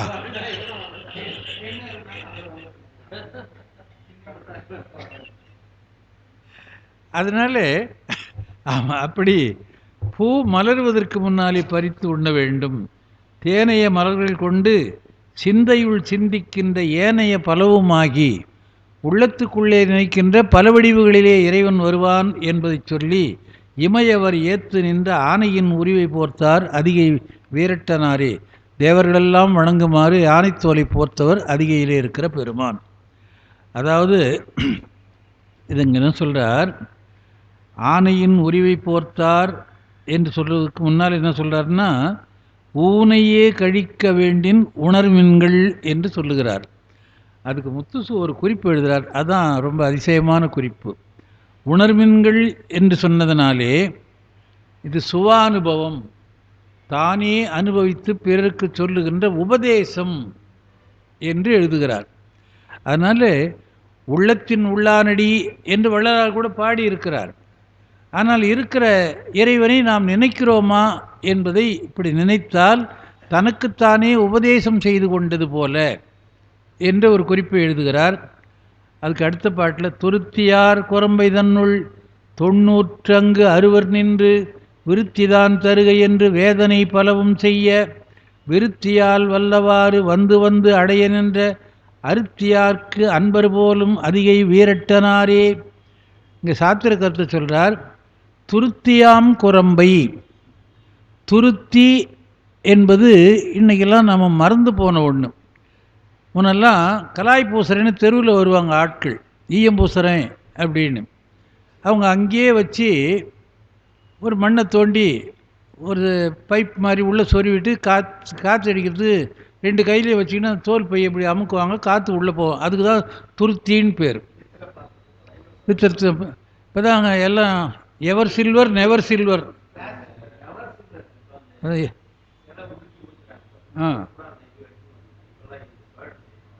ஆமாம். இப்போ சாதாரணமாக ஆச்சாரிங்க ஊதுகுழல் வச்சு நெருப்பு ஊதுனாங்களா, அதையே பண்ணுறதில்ல, அதுக்கு ஒரு ஃபேன் போட்டு விட்டுடுறாங்க. அவ்வளோ எளிமை. அதாவது அமிர்தலிங்கனார் ஒரு தடவை சொன்னார், எளிமை எளிமை என்று சொல்லி 8வது தூரத்துக்கு வந்து விட்டோம் அப்படின்னு எழுதினார் அவர். அந்த மாதிரி துருத்தியாம் குரம்பை, நம்ம உடம்பு ஒரு துருத்தி. துருத்தின்னா என்ன அர்த்தம்? காற்று பை, காற்று வருகின்ற பை. நான் பாட்டுக்கும் இடைகளை பிங்களை என்ற மூச்சை இழுத்து இழுத்து விட்டுங்கிறோம். அது எப்படி மாற்றி விட வேண்டும், எவ்வளவு நேரம் இருக்க வேண்டும், எவ்வளவு மூச்சினை அடக்க வேண்டும், இடைகலையிலே எப்படி அது தானாக போகுது. உங்களுக்கு இப்படி கை வச்சு பார்த்தீங்கன்னாலே தெரியும். இப்படி வரல பச்சிங்கன்னா எந்த பக்கம் போகுது நாம் சொல்லாத, அது ஆட்டோமேட்டிக்காக அது ஒரு ஏசி மாதிரி ஒர்க் பண்ணிங்குது. ஆனால் மூச்சை அடக்கினால் முத்தி பெறுவார்கள் என்று ஒரு வார்த்தை இருக்கிறது. மூச்சை அடக்கினா உயிர் போயிடாதான்னு தான் அடுத்த கேள்வி நாம் கேட்போம். மூச்சை அடக்குதல் என்பது பந்தனம் என்று பெயர். கும்பகம், ரேசகம், பூரகம் என்று வருகின்ற வகையிலே கும்பகம் பந்தனம். அது கொஞ்ச நேரத்துக்கு இருக்கும். இப்போ மூக்கை பிடிச்சிக்கிட்டு இருந்தோம்னா கொஞ்ச நேரம் இருப்போம், அப்போ நமக்கே மூக்கு திணறது தெரியும், கையை எடுத்துகிட்டு போகிறோம். ஆனால் குறிப்பிட்ட நேரத்திலே அது தானாக செய்கின்ற முறையை மாற்றி நாம் அதை அடக்கி விட்டோமானால் ஆயுள் நீட்டிக்கும். இன்றைக்கும் வாரியார் சொல்லியிருக்கிறார், நானும் அதை பார்த்துருக்கிறேன். என்ன பார்த்துருக்கிறேன்னா, வள்ளிமலைக்கு போகிற போது சில குன்றுகளுக்கு இடையில் ஊதுவத்தி வாசனை வருது. மலை மேலே, கோயிலை விட்டு மேலே ஏறி போனால் அங்கெல்லாம் சித்தர் இருக்கிறார்கள் என்று வாரியார் சொல்லுவார். இன்னும் உயிரோடு இருக்கிறாங்க. அவங்க 100 அடி ஆழத்துக்குள்ளே இருக்கலாம், 50 அடியில் இருக்கலாம், 200 அடியில் இருக்கலாம். அவர்கள் உயிரோடு இருக்கிறார்கள். பல புத்தகங்களில் அது மாதிரி எழுதுகிறார்கள். அந்த மாதிரி நாம் என்ன பண்ணுறோம், எப்படி காற்று பையில் போய் வருதோ அது மாதிரி விட்டுக்கிறோம். இந்த உடம்பை பேணவில்லை. உடம்பினை முன்னம் இழுக்கென்றிருந்தேன். அப்புறம் என்னாச்சு, உடம்புளே உத்தமன் கோயில் கொண்டான் என்று உடம்பினை உள்ளிருந்து ஓம்புகின்றேனே என்று திருமந்திரத்தில் சொல்கிறார். அது சொல்கிறார் இங்கே. துருத்தியாம் குரம்பை தன்னுள், அந்த உடம்புக்குள்ளே என்ன இருக்குதான், 90 அறுவர் நின்று, 96 தத்துவங்கள். நம்ம பொதுவாக 36ஓடு விட்டுடுறோம். 36ம் ஒரு 60ம் கூட சேருகிறது. அதெல்லாம் சைவ சித்தாந்த வகுப்பில் கேட்க வேண்டியது, இல்லை அந்த பாடம் தனியாக நடத்தி கேட்க வேண்டியது. விருத்திதான் தருக, உடல் வளரட்டும் என்று வேதனை பலவும் செய்ய, துன்பங்களை அனுபவிக்க, வருத்தியால் வல்லவாறு வந்து வந்து அடைய நின்ற அருத்தியார்க்கு அன்பர் போலும். உடலை வருத்தி இறைவனை காண வேண்டும் என்று வருகின்றவர்களுக்கு அவர் அன்பர் போலும். உதவி செய்வார் போல இருக்கிறது அவர் அதிகை விரட்டப் பெருமான். அதாவது உடம்புக்குள்ளே தசவாயுக்கள் இருக்கின்றன என்று ஒரு கருத்து இருக்குது, பாட்டெல்லாம் இருக்குது. 10 வாயுக்கள், உதானன் அபானன் என்று சொல்லப்படுகின்ற 10 வாயுக்கள். அந்த வாயுக்கள் எந்த இடத்துலேருந்து தொடங்குகிறது? இப்போ விநாயகரை போல சுலபமாக படிச்சுட்டு போயிடுறோம். அர்த்தம் சொல்ல முடியுமான்னா முடியாது. ஏன் என்று சொன்னால் அது ஒரு யோக நூல். குண்டலி அதனில் கூடிய அசபை வெண்டெழு மந்திரம் வெளிப்பட உரைத்து மூலாதாரத்தின் மூன்றெழு கனலை காலால் எழுப்பும் கருத்தறிவித்து அமுத நிலையும் ஆதித்தன் இயக்கமும் கூந்தசகாயன் குணத்தையும் கூறி இடைச்சக்கரத்தின் ஈரட்டு நிலையும் உடற்சக்கரத்தின் உறுப்பையும் காட்டி, இதுக்கெல்லாம் ஒரு பொருளும் சொல்ல முடியாது சாதாரணமாக படித்தா. நல்ல வேலையாக படித்து வச்சுக்கோங்க, அது உதவும். அதுதான் இப்போ பொருள் தெரியாட்டால் கூட யாராவது சொல்கிற போது நமக்கு திடீர்னு ஒரு ஃப்ளாஷ் மாதிரி அது தெரியும். 72 வரி அதை ஏறக்குறைய தப்பாக படிச்சுங்கிறோம். நிறைய தப்பு போட்டு தான் இந்த பதிப்பெல்லாம் வருது. இது ஒழுங்கான பதிப்போடு பால்ராய மடத்தில் சொன்னோம். அப்போ போட்டு கொடுத்த புத்தகம் ஒரு அட்டை போட்டு கொடுத்தார், அது நல்லா இருக்குது. அந்த மாதிரி இது யோக நூல். ஔவையார் சாதாரணமாக முன்ன சொன்ன மாதிரி நீரில்லா நெற்றிப்பாள், நெய்யில்லா உண்டிப்பாள், ஆறில்லா ஊருக்கு அழகுபாள், அதுவும் ஔவையார் தான், இதுவும் ஔவையார் தான். இந்த ஔவையாரா அதை எழுதியிருப்பார், அந்த ஔவையாரா இதை எழுதியிருப்பார் அப்படின்னு ஒரு ஆராய்ச்சி இருக்குது. புறநானூற்று பாட்டில் ஔவையார் வரார், 4-5 ஔவையார் இருக்கிறார்கள், ஔவையார்னு பேர் வைக்கிறது அந்த காலத்தில் வழக்கம் அப்படின்னு ஒரு முடிவுக்கு வராங்க. அந்த மாதிரி இந்த உடம்பை எப்படி அடக்கி மூச்சை விடணும். அதாவது அமுதத்தாரை மேலே இருக்கிறது, நம்முடைய தலைக்கு மேலே 12 அங்குலத்திலே ஒரு துவாரம் இருக்கிறது. அது மேலிருந்து அமுதம் வெளிப்படும். அந்த அமுதத்தை உண்டு யோகிகள் வாழ்வார்கள். அதுதான் மாங்காய்ப்பால் உண்டு மலைமேல் இருப்பார்க்கு தேங்காய்ப்பால் ஏதுக்கடி குதம்பாய் என்று குதம்பை சித்தருடைய பாடல். அதனால அந்த அதுதான் ஔவையார் சொல்ற அமுத நிலையும் ஆதித்தன் இயக்கமும் குமுத சகாயன் குணத்தையும் கூறி. நாம் யோகத்திலே இருந்தால் உள்ளே மூலாதாரத்திலிருந்து வருகின்ற நெருப்பானது மேலே ஒவ்வொரு ஆதாரமாக சென்று 6 ஆதாரத்தின் முடிவிலே நின்று அமுதம் பொழியும் என்று சொல்லப்பட்டிருக்கிறது. அப்படி பெருமான் என்ன பண்ணுகிறார் அப்படின்னு சொன்னால், துருத்தியாக இருக்கின்ற இந்த உடம்பில் 96 தத்துவங்களை அடக்கி அருத்தியோடு அன்பர்க்கு அடைய நின்ற ஒருத்தியர், அன்பர்களெல்லாம் இதை அடைய வேண்டும் என்று சொல்லுகின்ற தன்மை உடைய பெருமான் அதிகையிலே இருக்கிறார். நமக்கு ஒரு பாட்டு தெரியும், ஒரு முழம் உள்ள குற்றம் 9 துளையுடைத்தாய் அரைமுழன் அதன் அகலும் அதனில் வாழ் முதலை 5 பெருமுழை வாய்தல் பற்றி பிதற்றுகின்றேன் திரு கருமுகில் தவழும் கச்சி ஏகம் கருமுகில் தவழும் மாட கச்சி ஏகம்பனீர். அப்பர் பாட்டு தான் அது. பாட்டு முழுசாக ஒழுங்காக சொல்ல முடியல. அது மாதிரி இந்த உடம்புக்குள்ளே இருக்கிற காற்று வெளியே போக வரத்தான் நாம் பார்க்கிறோமே ஒழிய அதை அடக்கி ஆளவில்லை. அதை செய்கின்றவர் பெருமான் அங்கிருந்து அருள் புரிகிறார் என்று சொல்லுகிறார். பக்தியால் ஏற்றி நின்று பணிபவர் நெஞ்சத்துள்ளார். யாரிடத்திலே இறைவன் இருக்கிறான் என்று சொன்னால் பக்தியோடு வணங்குகின்றவர்களிடத்தில் இருக்கிறார். துத்தி 5 அலையனாகும் சூழ்சடை முடிமேலணிந்து. 5 அலை நாகம் என்பது சிறப்பான ஒன்று. அது கொல்லுவதற்கும் வெல்லுவதற்கும் உரியது என்று பழைய நூல்கள் சொல்லுகிறது. 5 தலை நாகத்தைத்தான் சமணர்கள் ஏவினார்கள் என்று திருவொத்தூர் பதிகம் சொல்லுகிறது. அது திருவொத்தூரில் அந்த பாட்டு எழுதினு வந்தேன்.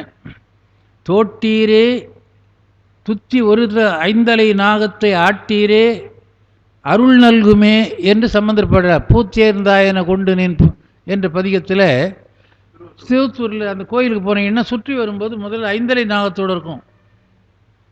அது மாதிரி நாகத்தை பெருமான் பாம்பாக தலையில் முடி போல் அணிந்து கொண்டான் என்பது வரலாறு. மதுரைக்கும் திருவொத்தூருக்கும் நிறைய சம்பந்தம் அந்த சமணர் செய்தியில். அதே மாதிரி செய்திகள் தான் இங்கேயும் வருகிறது. அப்படி 5 அலை நாகம் என்பது ஒன்று. அது சொல்கிறார், பத்தியால் ஏற்றி நின்று பணிபவர் நெஞ்சத்துள்ளார் துத்தி 5 அலைய நாகம். துத்தின்னா படம்னு அர்த்தம். பாம்பு எடுக்கிற படத்துக்கு துத்தின்னு பேர். துத்தி ஐந்தலையனாகும் சூழ்சடை முடிமேல் வைத்து உத்தர மலையர் பாவை உமையவள் நடுங்க. உத்தரமலைன்னா வடக்கே இருக்கிற இமயமலை, அந்த பாவை மலைமகள் முடிமேல் நடுங்க அன்று அத்தியின் உரிவை போர்த்தார் அதிகை வீரட்டனாரே. அத்தின்னா யானை, யானை தோலை உடுத்தவர்.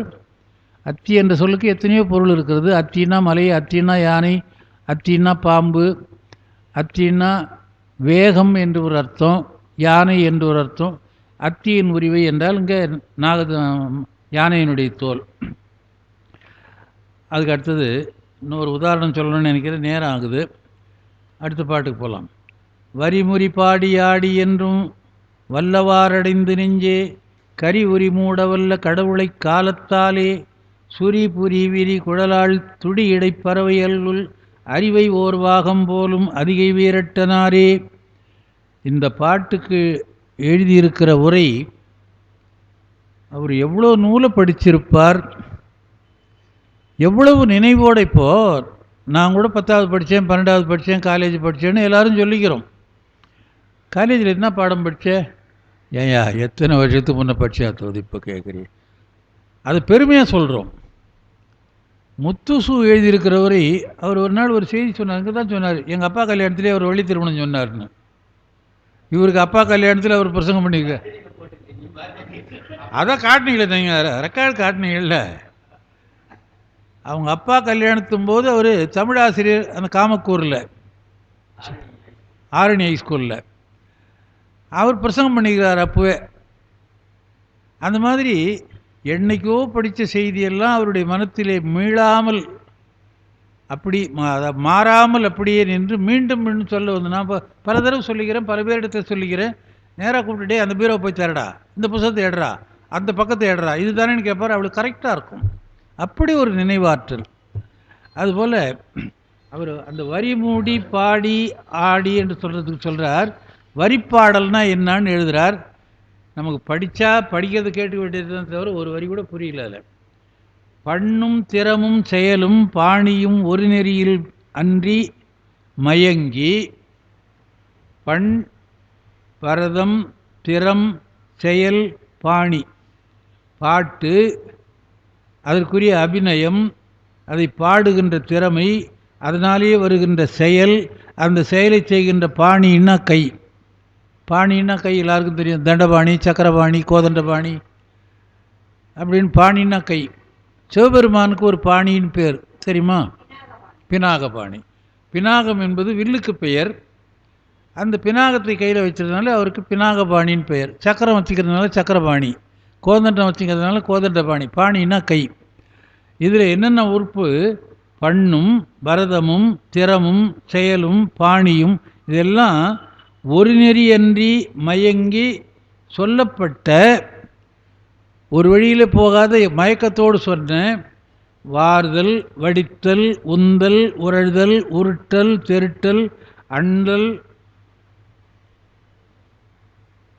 அள்ளல், பட்டடை என்று சொல்லப்பட்ட இசையோடு வகுத்த 8 இன்ப இயல்பும். இப்போ யார் இந்த இசை நூலை படித்து இதெல்லாம் இருக்குதுன்னு தெரிஞ்சுக்கிறவங்க? இது எங்கே எழுதியிருக்குதுன்னு எழுதுறாருன்னா அதுக்கு மேலே அது ஒரு வேடிக்கை. சிலம்புரு காணல் வரி சிலப்பதிகாரத்தில் காணல் வரியில் வருதுன்னு எழுதுகிறார்.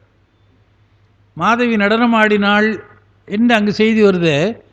இதுக்கு அந்த சிலப்பதிகாரத்தை சொல்லி அந்த உரையிலே இருக்கிறது என்று அந்த வரியை காட்டுறார். எவ்வளவு நினைவாற்றல் இருந்தால்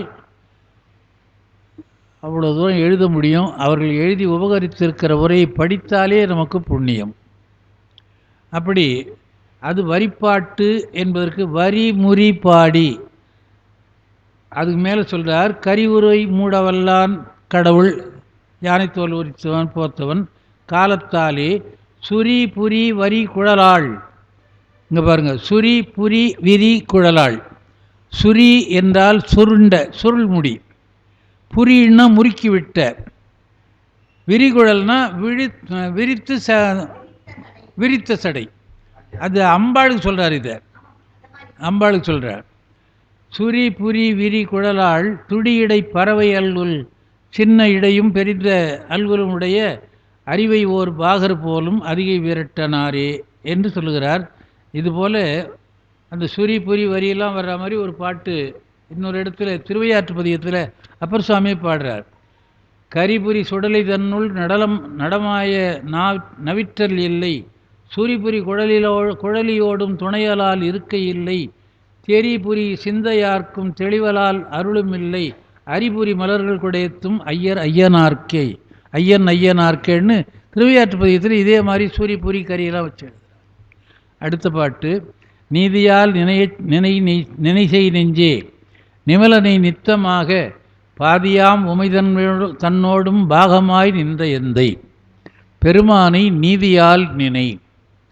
அதுனா நீதி அநீதி என்றால் நினைப்பது நீதி, நினைக்காதது அநீதி. ஏன் என்றால் எல்லாம் வல்ல கடவுளே தேவதேவே என்று பாடுவது போல எல்லாவற்றையும் நினைத்த மாத்திரத்திலே சொல்லுகின்றவன் செய்கின்றவன், சங்கற்ப மாத்திரையினாலே செய்கின்றவன் ஆகையினாலே அவனை தவறாமல் நினைக்க வேண்டும். அவனன்றி ஓரணுவும் அசையாது என்று சொல்லுகிறோம். அப்போ அவன் ஆட்டு வைக்கிறான், நாம் ஆடுகிறோம், அவனை நினைக்காமல் இருக்கிறோம். அதனால் நினை என்று சொல்லுகிறார். நீதியால் நினைசெய் நெஞ்சே நிமலனை நித்தமாக பாதியாம் உமைதன்னோடும், தனியாக நினைக்காதப்பா, உமாதேவியோடும் சேர்த்து நினை. ஏன்? அருளது சக்தியாகும் அருந்தனக்கு. சக்தியும் சிவமாக இருந்தால் தான். இப்போது சக்தி சுவிட்ச் போட்டால் தான் வேலை செய்யுது. மின்சாரம் இருக்குது, லைட் எரியல. சக்தி இருந்தாலும் அந்த சுவிட்ச் போட்டதுக்கப்புறம் தான் மின் ஒளி தெரியுது. இப்போது மின் ஒளியாக மின்னல் ஆற்றலாக சிவபெருமான் இருக்க, அதை இயக்குகின்ற சக்தியாக உமை இருக்கிறாள். அதனால் சக்தியோடு சக்தியும் சிவமாகி தனிப்பெற முக்தியான முதலை துதி செய்ய என்று திருவிளையாழ்ப்பாணத்தில் பாடுவார். ஆனால் நினைக்கிற போது அம்மையப்பராக நினைக்க வேண்டும். அதனால் தான் திருக்களிப்புப்படியார் என்ன பண்ணார்? அம்மையப்பர் உலகுக்கு அம்மையப்பர், அம்மையப்பர் அப்பரிசே அருள் செய்வர். இதுனா வேடிக்கையாக இருக்குது? வேடிக்கையே இல்லை, உண்மை. அம்மையப்பர் அப்பரிசே உதவி செய்வர். இப்போது சோதனை பண்ணுற போது தனியாக வரார், அருள் பண்ணுற போது காட்சி கொடுக்குற போது அம்மையப்பராக வரார். அதுதான் சொல்கிறார், அம்மையப்பர் அப்பரிசே அருள் செய்வர். அதனால் அவரோட நினை. சோதியாய் சுடர் விளக்காய் சுண்ண வெண்ணீதராடி ஆதியும் ஈருமானார் அதிகை வீரட்டனாரே. ஆதியும் ஈருமானார், முடியும் முதலும் முடிவுமானார். அதாவது இது ஒரு பாட்டு குறித்து வச்சேன், சொல்லிடுறத. சுந்தரமுத்து சுவாமிகள் அவினாசியிலே போய் அந்த முதலை உண்ட பாலனை எழுப்புறார் இல்லையா, அது இதை சொல்லித்தான் பாடுறார் அவர். உரைப்பார் உரையுகந்து உள்கவல்லார்தங்கள் உச்சியாய் அரைக்காடு அறவா ஆதியும் அந்தமும் ஆயினாய். அதுதான் முக்கியம். நீதான் முதலாக இருக்கிறாய், முடிவாக இருக்கிறாய். நீ இருக்க போகின்ற காலத்திலே இருக்கின்ற காலத்திலே எங்களை வாழ வைக்கிறாய். ஆனால் நாங்கள் போனதுக்கப்புறம் நீ இருக்க போகிற. நீ இருக்கிறதுக்கு பின்னால் தான் நாங்கள் வந்தோம். அது சொல்கிறார் இந்த பாட்டு. நம்ம இன்றைக்குரிய பாட்டில் ஆதியும் ஈருமானார் அதிகை வீரட்டனாரே அப்படின்னு சொல்கிறார். சுந்தரர் அதை வச்சு தான் பாடுறார். அப்பர் பாட்டு மாதிரி சுந்தரர் பாட்டில் உரைப்பார் உரையுகந்து உள்கவல்லார்தங்கள் உச்சியாய் அரைக்காடு அறவா, அறையிலே பாம்பை கட்டி இருக்கிற பெருமானி, ஆதியும் அந்தமும் ஆயினார், முதலும் நீ முடிவும் நீ. புரைக்காடு சோலை புக்கொழியூர் அவினாசியே கரைக்கான் முதலையை பிள்ளை தரச் சொல்லு காலனையே. எத்தனை கட்டடம் போடுற பாருங்க. இப்போ 3 பேரும் உயிரை எழுப்பியிருக்கிறாங்க. அப்பர் எழுப்பியிருக்கிறார், சுந்தரர் எழுப்பினார், சம்பந்தர் எழுப்பினார். அப்பர் கையில் அந்த இறந்து போன பிள்ளையே இருந்தான், அதை வச்சு எழுப்பிட்டார் ஒன்று குலாம் பாடி. சம்பந்தருக்கு எரிந்து போன சாம்பலும் எலும்பு இருந்தது, அதை வச்சு எழுப்பினார். சுந்தருக்கு ஒன்றுமே கிடையாது, மடு இருக்குது அவ்வளோதான், தண்ணி கிடையாது, முதலை கிடையாது, வயிற்றுக்குள்ள பையன் கிடையாது. இவர் கட்டளை போடுறார் இங்கிருந்து, கரைக்கான் முதலையை பிள்ளை தர சொல்லு காலனையே. அதில் முதலையை கொண்டாந்து கரையில் விட சொல்லு, அந்த பிள்ளையை வெளியே விட சொல்லு, காலனை கூப்பிட்டு அவனுக்கு உயிர் கொடுக்க சொல்லு. இப்படி அருளாளர்கள் எல்லாம் அற்புதம் செய்திருக்கிறார்கள் என்றால் இப்போ நம்புறதுக்கே கஷ்டமாக இருக்குது. ஏன் அவங்க செய்தார்கள், அவங்களாலே முடிந்தது என்றால் நம்பிக்கையோடு வாழ்ந்தார்கள். இறைவனிடத்திலே போனால் கிடைக்கும். நாம் போய் கனசபையாகிட்ட போய் ஒரு 50 ரூபா கொடுங்கன்னா நிச்சயமாக பையில் வச்சுருப்பார் அப்படின்னு நம்பிக்கையில் அவரை போய் கேட்குறோம். தெருவில் போகிற ஒருத்தனை கேட்டால் எங்கிட்ட ஏதி 50 ரூபா போயா அப்படின்னு போகிறான். இவர் பொண்ணு வேணுமா அங்கே போய் கேளு, அரிசி வேணுமா அங்கே போய் கேளு, வேறு ஏதாவது வேணுமா அங்கே போய் கேளு, சங்கிலி வேணுமா கேளு, பறவை வேணுமா கேளு, எல்லாம் அங்கே தானே போனார். அதனால தான் பாடுறார், திருவும் மெய்ப்பொருளும் செல்வமும் எனக்கு உன் சீருடை கடல்கள் என்று ஒருவரை மதியாது ஒராமைகள் செய்தேன். யாரையும் போய் நான் மதிக்கிறது இல்லை. திருவிழா வந்துச்சே, சோறு போடணுமே, என்ன பண்ணுறது? கோழிலியம் பெருமான் அங்கே போய் பாடினார். குண்டையூர் சில நெல்லு பெற்றார், கொடுத்ததை ஒழுங்காக தூக்கிடலாம்ல. ஆளிலே எம்பெருமான் அட்டித்தரப்பணியே தூக்கி அந்த வையா எவ்வளோ கட்டளை போடுறார். அதுதான் ஃப்ரெண்டு. அந்த ஃப்ரெண்டு தான் ஓணுன்னு காத்திருந்தார்னு 4 மாலையில் பாடுறார். அறிந்து செல்வம் உடையானாம் அழகைப்பதியான் தோழமை கொண்டு.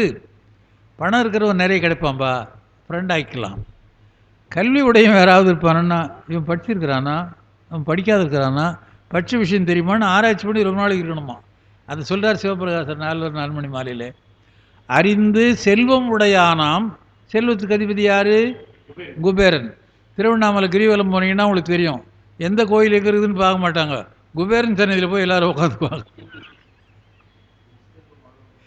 அறிந்து செல்வம் உடையானாம் அழகைப்பதியான் தோழமை கண்டு உறைந்த கல்வி உடையானும் ஒருவன் வேண்டும் என இருந்து ரொம்ப நாள் காத்திருந்தானா. அதுக்கப்புறம் இந்த ஆள் ஆப்ட்டு உடனே பிடிச்சினானா. துறந்த முனிவர் தொழும் பறவை கேள்வார் நின்னை தோழமை என்ன கொண்டனன் சிறந்த அறிவு வடிவாய் திகழும் நுதற்கண் பெருமானி என்று சிவபிரகாசர் பாடுறார். அதனாலே அந்த அறிவால் அறிந்துன் இருதாள் வணங்கும் அடியார் இடைஞ்சல் களைவோனே என்று திருப்புகழை பாடின மாதிரி இங்கே என்ன சொல்கிறார்? அந்த அன்பு அவர்களுக்கு இருந்து உறுதிப்பாடு இருந்ததுனாலே அவர்கள் சொன்னதெல்லாம் நடந்தது. செத்துப்போன உயிரை மீள வரவழைத்தார்கள். அதுக்கப்புறம் எல்லியும் பகலும் எல்லாம் துஞ்சுவோர்க்கு ஒருவர் வந்து புல்லிய மனத்து கோயில் புக்கனர் காமன் என்னும் வில்லி அங்கணையிலான வெந்து உக நோக்கியிட்டார் அல்லியம் பழனவேலி அதிகை வீரட்டனாரே. எல்லியும் பகலும் என்று இருக்கிறது. எல் என்று சொன்னால் பகல் என்றும் பொருள், இரவு என்றும் பொருள், வெளிச்சம் என்றும் பொருள், இருட்டு என்றும் பொருள். இப்படி 2 பொருள் வச்சா என்ன சொல்கிறது அப்படின்னா, அதுக்கு அடுத்தது என்ன வருதோ அதை வச்சு சொல்லணும். அடுத்தது என்ன பண்ணார்? எல்லியும் பகலுமானார்னார். அப்போ பகல் என்ற போது இருட்டுன்னு ஆகிப்போச்சு. எல் என்பது சூரியனுக்கு ஒரு பெயர். அதனால்தான் முன்னெல்லாம் எல்லப்பன்னு பேர் வச்சாங்க. எல்லப்பன்னு பேர் கேள்விப்பட்டிருக்கிறோம்ல. இன்றைக்கி யாருக்காவது குழந்தைக்கு எல்லப்பன்னு பேர் வைப்போமா? என்ன பாட்டு தான் கூப்பிடணும், எல்லா பாட்டு. அதாவது பாஸ்கரன்னு சொன்னால் ஒத்துக்குவோம், எல்லப்பன்னா அது அசிங்கமாகுதுன்னு சொல்லுவோம். பாஸ்கரன்னா சூரியன் அர்த்தம். தினகரன் என்றால் சூரியன் என்று அர்த்தம். தினமணி என்பதே சூரியனுக்கு அர்த்தம். திவாகரன், தினமணியும் அதுவும். தினமணி என்றாலும் சூரியன் அர்த்தம், திவாகரன் என்றாலும் சூரியன். அப்படி எல் என்றாலும் சூரியன். ஆனால் எல் என்றால் பகல் என்னும் பொருள், இருட்டு என்று பொருள். அகராதியில் எழுதியிருக்கிறத நான் எழுதியிருக்கிறேன். இரவு, கதிரவன், இருள் என்று 3 அர்த்தம் தான் சொல்கிறாங்க. கதிரவன், இருள், இரவு. அதனால் எல்லியும் பகலும்னு இங்கே வர்றதுனால இது இரவு. வேறு இடத்துல எல்லியும் ஆடி நின்றார் அப்படின்னு சொன்னால் இருட்டில் ஆடினார்னு அங்கே அர்த்தம். அது இடம் நோக்கி பொருள் கொள்ள வேண்டும். புல்லிய மனத்து கோயில் புக்கன், அவன் என் மனசில் இருந்தான். காமன் என்னும் வில்லி அங்கணையினானே, மன்மதன் என்று சொல்லுகின்ற மலரெலும்பு தொடுத்து இன்பத்தை உண்டாக்குகின்ற அரங்கனை, மன்மதனை வெந்து உக நோக்கியிட்டார். போகம் வேண்டாம் என்று சொல்லி அவன் உடல் எரியுமாறு செய்தார். அல்லியம் பழனவேலி அதிகை வீரட்டனாரே. அதனால் உள்ளத்திலே உரைகின்றான் பெருமான். அதனால்தான் நெஞ்சகமே கோயில், நினைவே சுகந்தம், அன்பே மஞ்சள் நீர், பூசை கொள்ள வாராய் பராபரமே என்று தாய்மானோர் பாட. உள்ளத்தில் இருக்கிறான் இறைவன், அவனை கோயிலாக்கி வைத்து கொண்டிருக்கிறோம் அப்படின்னு சொல்கிறோம். அடுத்த பாட்டு 9வது. ஒன்றவே உணர்திராகில் ஓங்காரத்து ஒருவனாகும் வென்ற ஐம்புலன்கள் தம்மை விலக்குதற்குரியரெல்லாம் நன்றவன் நாரணனும் நான்முகனும் தேடிக் காணாது அன்றவர்க்கரியர் போலும் அதிகை வீரட்டனாரே. ஒன்றவே உணர்திராகில், மனம் அதான் ஒன்றி இருந்து நினைமன்கள்னு பாடினார்.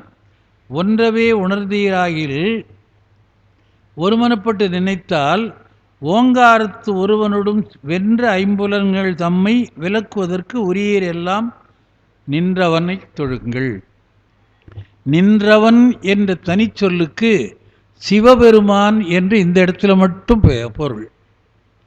நின்றவன் சிவன், அதுவும் இடம் நோக்கி பொருள் வருது. ஏன்னா பக்கத்தில் என்ன வருது பாருங்க, நாரணனும் நான்முகனும் தேடி காணாது நின்றவன். அவன் 2 பேரும் காணல. பிரம்மன் திருமால்னு சொல்லும் போது இது சிவன். நின்றவன் என்ற சொல்லுக்கு சிவன் என்றே குறிப்பிட எழுதுகிறார் ஆசிரியர். நின்றவன் நாரணனும் நான்முகனும் தேடி காண்குற்று அன்றவர்க்கு அரியர் போலும், அவர்கள் தேடிப்போன போது அன்றைக்கு கிடைக்காதவராக இருந்தார் போலும் அதிகை விரட்டனாரே. இந்த அடிமுடி தேடிய வரலாறு எல்லாருக்கும் தெரியும். 10வது பாட்டு. தடக்கையால் எடுத்து வைத்து தடவரை குலுங்க ஆற்று இடக்கையால் இடர்கள் ஓங்க கிளர்மணி முடிகள் சாய முடக்கினார் திருவிரலால் முருகமர் கோதை பாகத்து அடக்கினார் என்னையாளும் அதிகை வீரட்டனாரே. ராவணனுடைய வரலாற்றை சொல்லி பதிகத்தை முடிக்கிறார். தடக்கையால் எடுத்து தடவரை கொள்ளுங்கன்னு சொல்கிறார். தட என்ற 2 எழுத்து சொல்லுக்கு பல பொருள், அது ஒரு சொல் என்று இலக்கணத்திலே சொல்லுவார்கள். பெருமை, மிகுதி, உயர்வு என்றெல்லாம் வரும். தடந்தோள், தடக்கை, தடவரை என்றெல்லாம் அடைமொழியாக வரும். அது பெருமை மிகுதி என்பதை உணர்த்தும். தடந்தோள் வீர வீங்கு நீர் இலங்கை வெப்பில் தடந்தோள் வேற நங்கையை கண்டேன் அல்லேன் என்று அனுமான் சொல்கிறான்னு கம்பராமாயணத்தில் வரும். தடந்தோள்னா விசாலமான தோள். எல்லாருக்கும் தோள் ஒன்றா தான் இருக்குது. கொஞ்சம் வலிவுடையவர்கள், ஆற்றல் உடையவர்கள், போர் வீரர்களுக்கு கொஞ்சம் விரிந்து இருக்கும். அது தடந்தோள் என்று சொல்வார்கள். கரெக்டாக ஆறிரு தடந்தோள் வாழ்க. நாம் கொஞ்சம் நேற்று சீக்கிரம் முடிச்சது நம்ம பின்னால் பண்ணாங்க, இன்னைக்கு கொஞ்சம் கருத்து போச்சு. அது அதனால் குலுங்க ஆர்த்து அந்த மலையை நடுங்குமாறு எடுத்து இடர்கள் ஓங்க கிளர்மணி முடிகள் சாய எடுத்தவனுடைய முடிகளெல்லாம் கீழே சாய்ந்து போகுமாறு முடக்கினார் திருவிரலால், விரலை ஒன்றை அழுத்தினார், அவன் அடங்கினான். முருகமர் கோதை பாகத்து அடக்கினார்.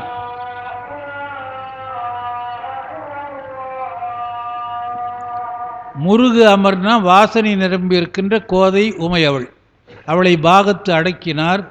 என்னை ஆளும் அதிகை வீரட்டனாரே என்று சொல்லி, ஆளுடைய பெருமான், என்னை ஆட்கொண்ட பெருமான் அதிகையிலே இருக்கிறார் என்று சொல்லி இந்த பதிகத்தை நிறைவு செய்கிறார். நல்ல கருத்துக்கள் உள்ள பதிகம், நிறைய சொல்லணும். எனக்கு என்னுடைய கவனக்குறைவினால கொஞ்சம் மறந்து போகுது. இருந்தாலும் சொல்ல வேண்டியவற்றை ஓரளவுக்கு சொல்லி நிறைவு செய்திருக்கிறேன் என்று சொல்லி, இருந்து கேட்ட அனைவருடைய திருவடிகளையும் வணங்கி இறைவனுக்கு என்னுடைய பணிவான வணக்கத்தை சொல்லி, எல்லாரும் இறையருளாலே அவனை சிந்தித்து வாழ வேண்டும் என்று வேண்டி நிறைவு செய்கிறேன். வணக்கம்.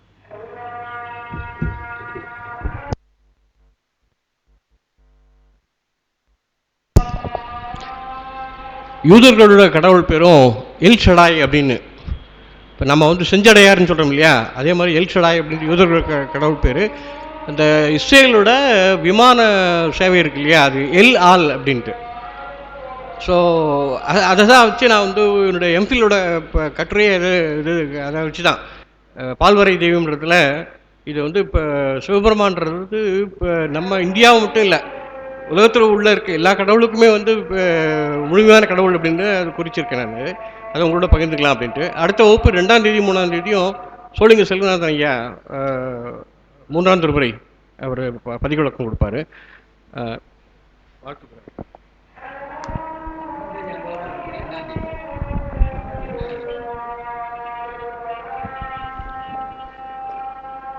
திருச்சிற்றம்பலம்.